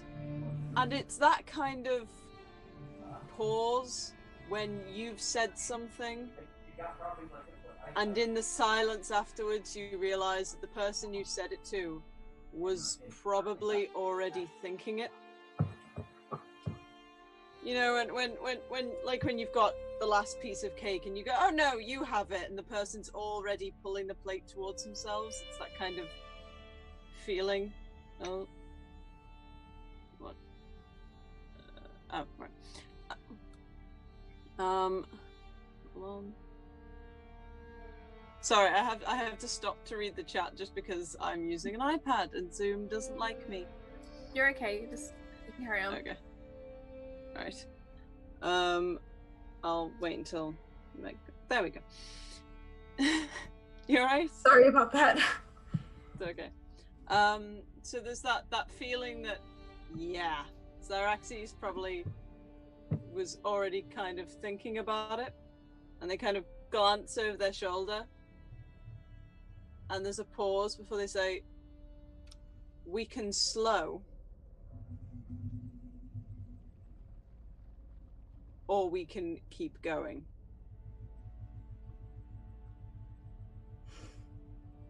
And the scout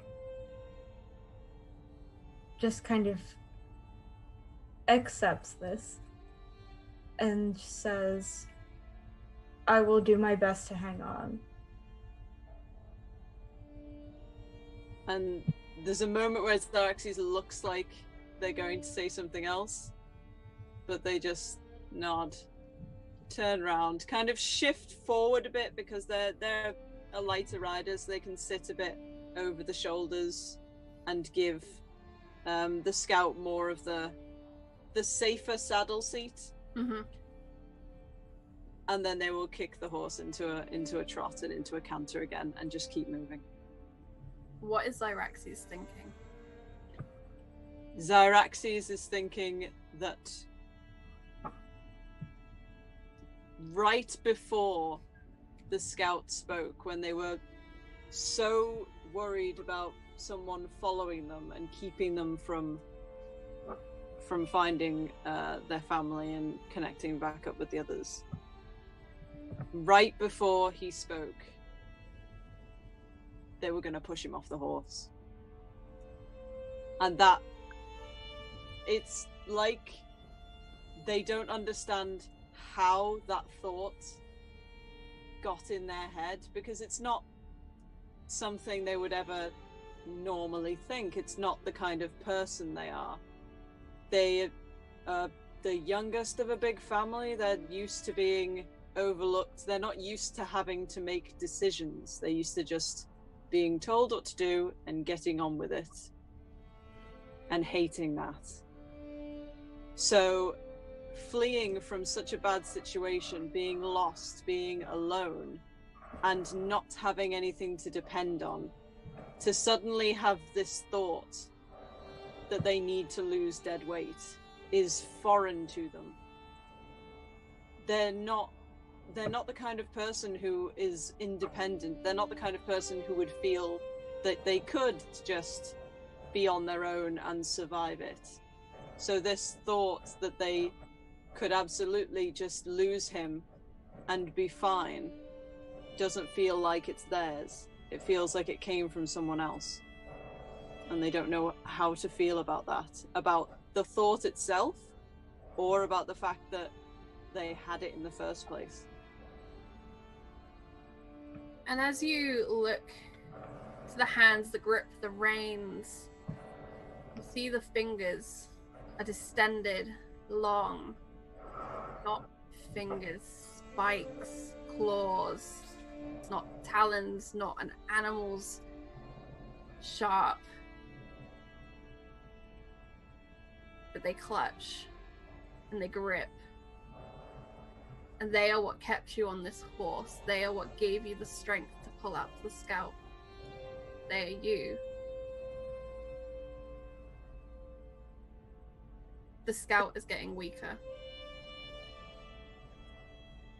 At this point, the Scout is just kind of hanging on. He can't really say much at this point. He's focusing all of his attention and energy on just trying to stay conscious, mostly, because it's just starting to darken a little up at the edges of his vision. You know, like the blood loss has been too great at this point.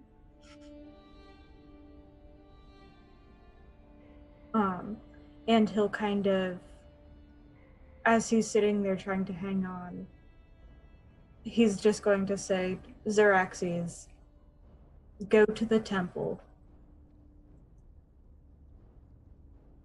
Tell them about your dream. And Xeraxes will look over their shoulder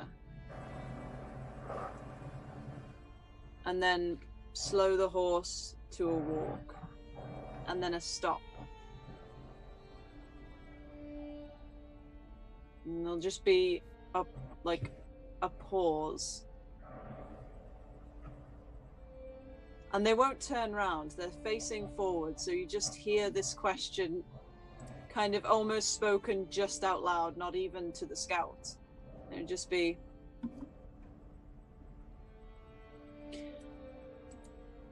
I've never seen anyone killed before. People die, old people, sick people. I've never seen anyone be killed. Do you think there's a big difference? Dying and being made dead?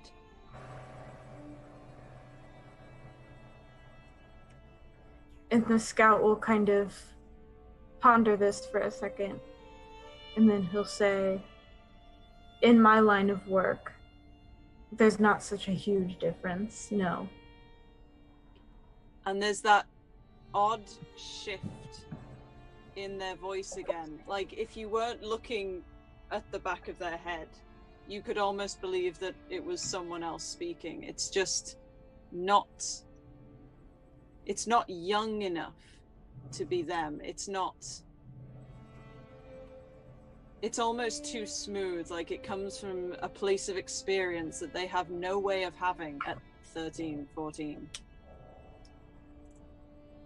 And it's it's not the tone you would imagine to hear a question like that in. It's flat, almost curious, like the answer doesn't matter. And this question is just, which would you prefer? Dying or being made dead?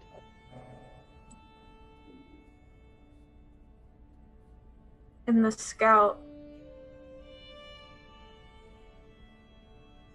I'm not sure if he actually actively responds to this, because he just he'll sit there and kind of think about it for a second. It's not so much that he's thinking about his answer as much as considering this change that he has seen in Xeraxes.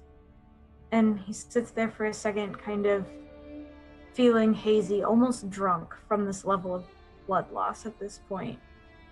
And he says, if you're making a decision, you might want to make it fast. And there's almost a note of amusement in the tone. It's like barely there, and it's this strange not them voice that just kind of, and there's a glance, like just a hint of profile as they almost don't look over their shoulder, just, so you better answer fast.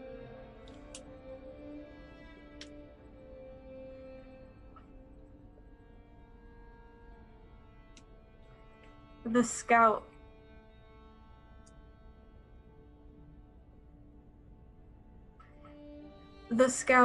at this point kind of just only gives it a moment of thought and then says, whoever or whatever you are, why don't you just get it over with?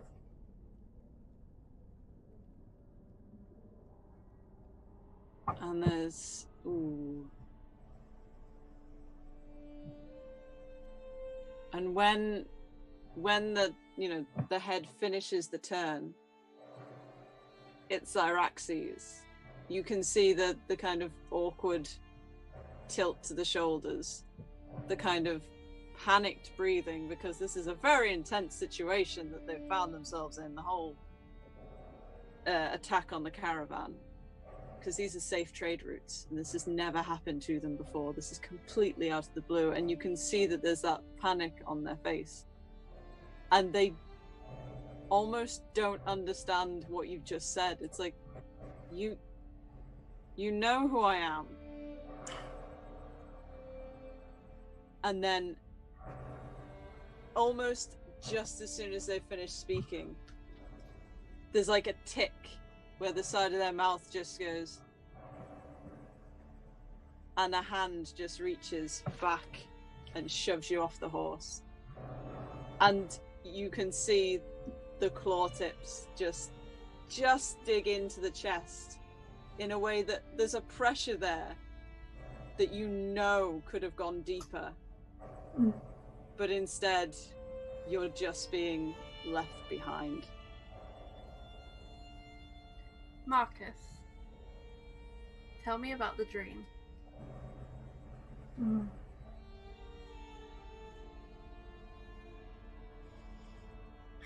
So the dream has changed. Marcus is with the kids, and they run playing into the temple. But when he gets into the temple, he stops dead in his tracks. Because what he sees when he gets to the center of the temple, just before the hearth, is statues just everywhere.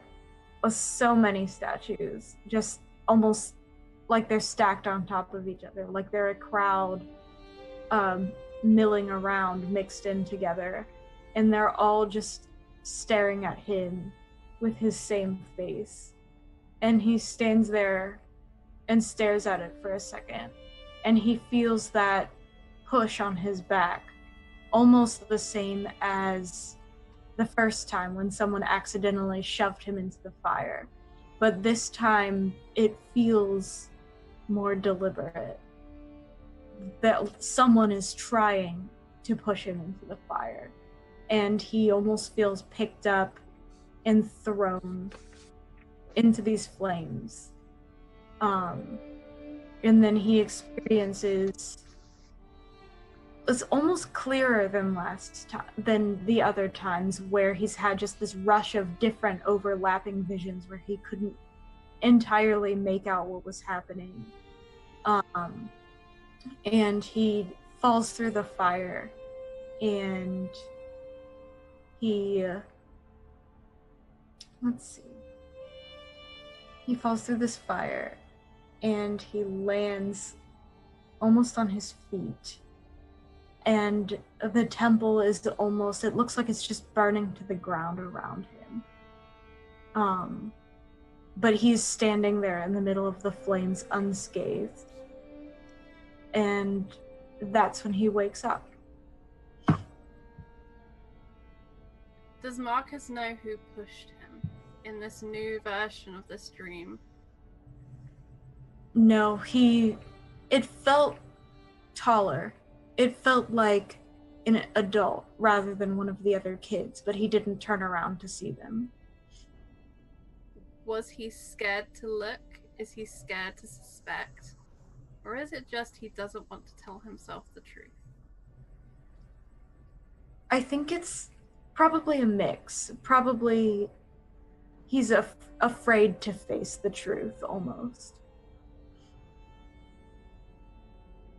But as he awakes from this new dream, from the flames that don't consume him, that fill the temple, how does he feel?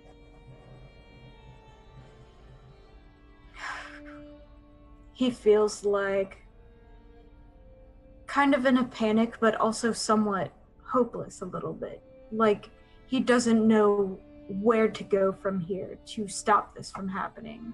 His only idea was to go to the temple, and that seems to have only changed it, only seemed to make it worse. So he sits there kind of considering in his mind, like, where he could possibly go from here, essentially. And thanks to the wild magic surge, you will be unable to tell anyone of your dream. Okay. And Xyraxis, tell me about the dream. The dream, in the beginning, stays largely the same. The spiraling, never-ending walk, the wine, the blood. But when they reach that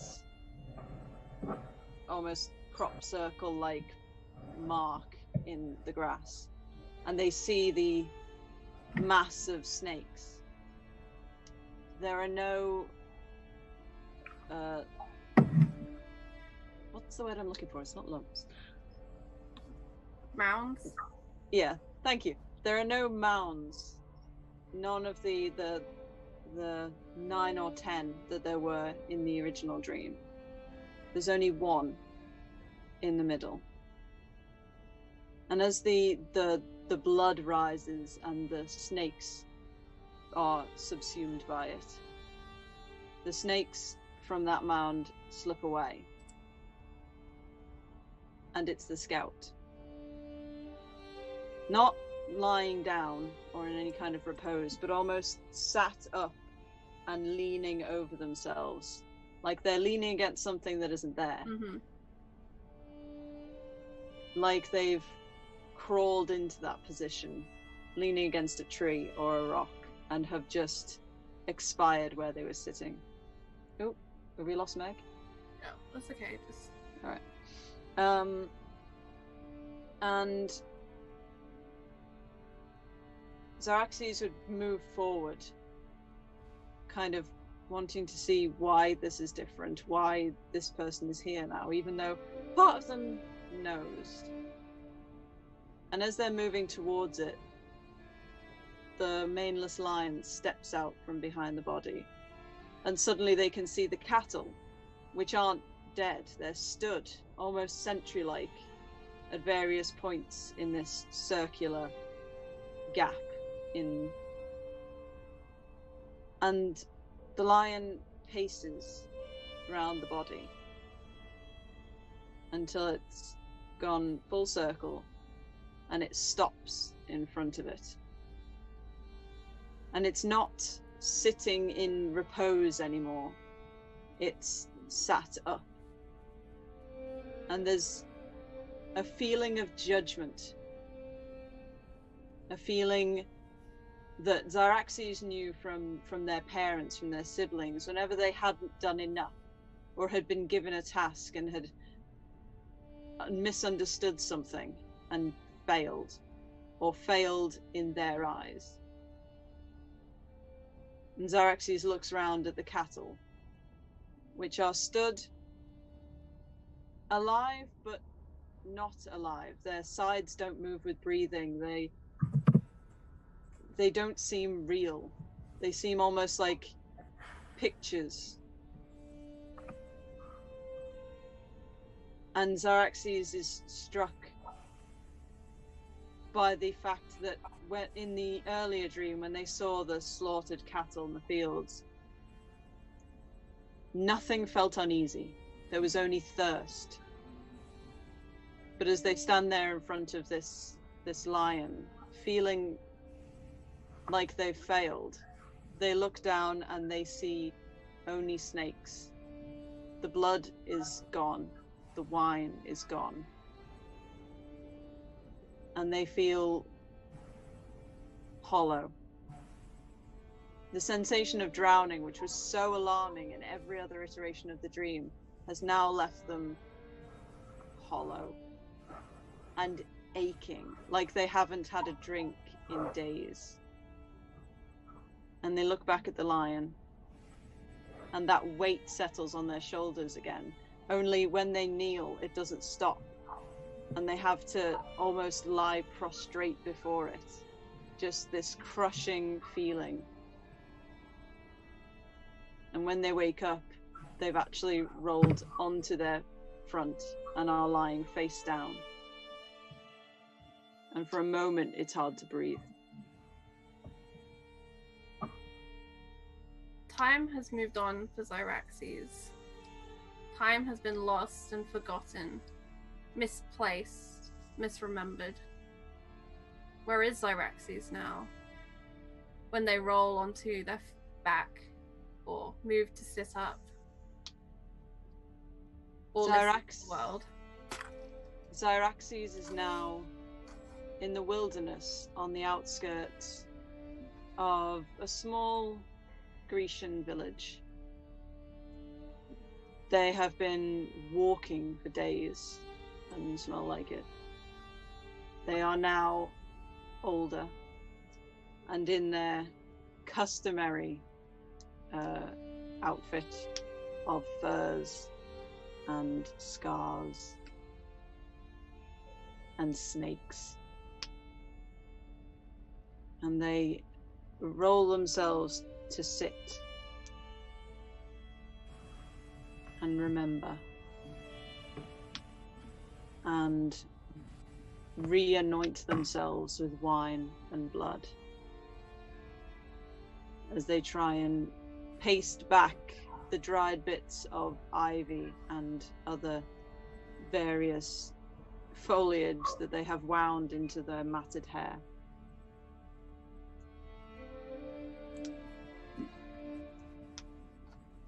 Marcus,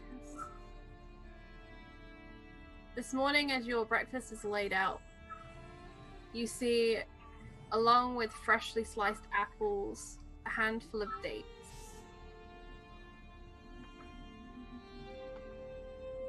The maid does not pause to speak to you today. Instead, she leaves and closes the door. It is not your friendly servant, some new girl. It's a new woman your father is currently tolerating.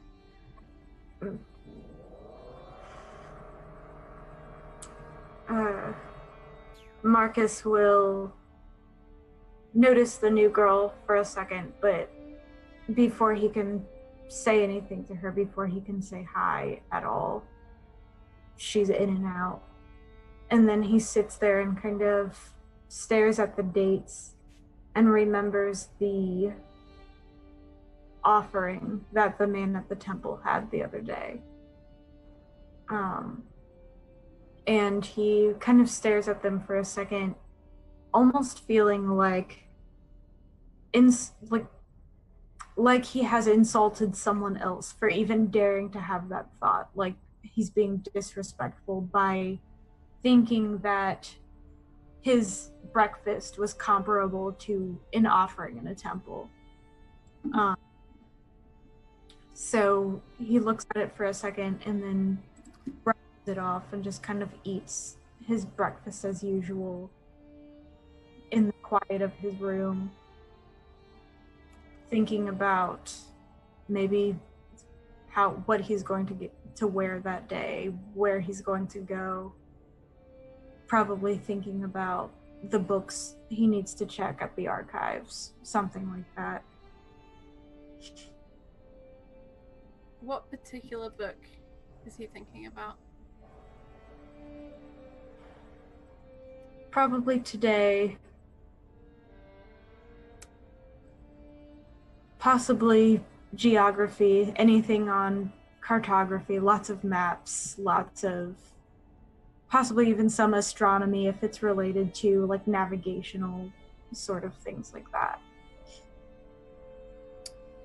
And with a mind full of the world, we will leave him there. And so too will we leave Zyraxes, caked in blood and mud and filth. And their own being. And we will finish our session here today. And delve deep into strange dreams and weirder still territory. Thank you very much, chat, for hanging out today. I'd like to quickly just check. Are you both okay? Yeah? Yeah, we're great. I'm great. Okay. Shakes, what did you enjoy today? Where can we find you? All that great stuff. So I am Shakespeare. You can find me on Twitter and Instagram at Shakespeare, same handle. This is the only game I'm currently in at the moment, but that may change pretty soon. And my favorite thing about today's session was probably just having to think on the fly and working out what Zyraxes should do in a situation where they were vaguely sane. I really enjoyed actually getting to just have a look at them pre-Dionysus, or at least vaguely pre-Dionysus, and I really enjoyed getting to work into Marcus's backstory and just kind of be like, yeah, random person. Yeah, that was really fun. Wonderful. And Meg, the same questions. Yep. So yeah, I'm Meg. This is also my only stream of the week, but I'm primarily a writer over at my D&D blog at elfnotes.com. And my favorite stuff, oh my gosh, this session was so full of good stuff, just like good material. Really fun, first of all. Thanks for the idea in general, Charlie. And also, I liked delving into Marcus's stuff because I feel like up until this point, his backstory has been kind of just like, oh, he's the oblivious, like, silly rich kid. And it was fun to actually delve into that from a more serious perspective. And also the entire dynamic between the scout that I was playing in Zyraxes. I really enjoyed that, especially the ending. Well, I thank you both so much for running with it and for making up the entire story. I did very little work here. I just got to sit and listen to you. Did so much awesome. Yeah. Thank you most importantly to our other cast members who are not here today. Honestly, like, this is a highlight of my week. I look forward to this. This is my second game on a Thursday, and I'm always amped and I'm always ready to go. And that comes down to these wonderful people. And shout out, of course, to Alice, who came up with this wonderful world and is leading us on this crazy adventure of gods and mysteries and omens and cults and strangeness. And thanks to Scrap for making sure that we still got to run something today. I had a lot of fun running this session, and I appreciate you both placing your children in my hands and letting me poke them in strange directions. And we absolutely love you, Charlie, for taking it on and being so wonderful with our brain babies. I'm at Frost from Fire on the Twitters, no O in the from. I have a lot of streams every day of the week, pretty much. If you want to find out about those, check out my pinned tweet. The next stream I'm going to be doing that I do want to hype up is tomorrow night over on Tales from the Grim. We are playing Invisible Sun at 8 p.m. Eastern, which I think is 1 p.m. UK. And we are going speed dating at Jazz Club. And it's being emceed by a BG, who's also a cherub. And it's going to be wonderful, and I'm so excited for it. We haven't played Invisible Sun in a little while, and it's a really cool system akin to Cypher, also by Montecook Gaming. And yeah, so if you're free tomorrow night, check that out. But if not, be here, because there is awesome programming coming up on Scratticus Academy pretty much every day of the week. So check that out. I think Scrat has linked all of the sponsor details. Shout out to Bed in the Storm Publishing, as well as Maychan Press for being wonderful sponsors here. Check out the merch, check out the Twitters. Join the Discord, because that's how you get into these things all the time. And if you do want to join in, drop Scrat a DM. Just message him, just be like, hey, I'm here. Maybe tell them what you're interested in, because that's usually helpful information. But yeah. Actually, I do have one tiny other thing to plug, because I'm a terrible human being and I have so much going on. I am writing a system, or a game rather, with Kiana. It's called Keys to More Mana. We are currently working on a playtest. I have a tweet somewhere. I'm going to do a new one tonight. If you want to sign up and you're interested in romance, Regency, and horror, fill in the form and we will get the information to you. But that is it for my plugs. Thank you so much for being here. Thank you for keeping this channel going and all of your support. We love you, chat. Hello, YouTube. Come watch live. We'll be back next week at what time do we play? 6 p.m. Eastern, 11 p.m. UK. Extrapolate from there for the other time zones. Much love. I'm gonna go. Bye, everyone. Bye. Bye.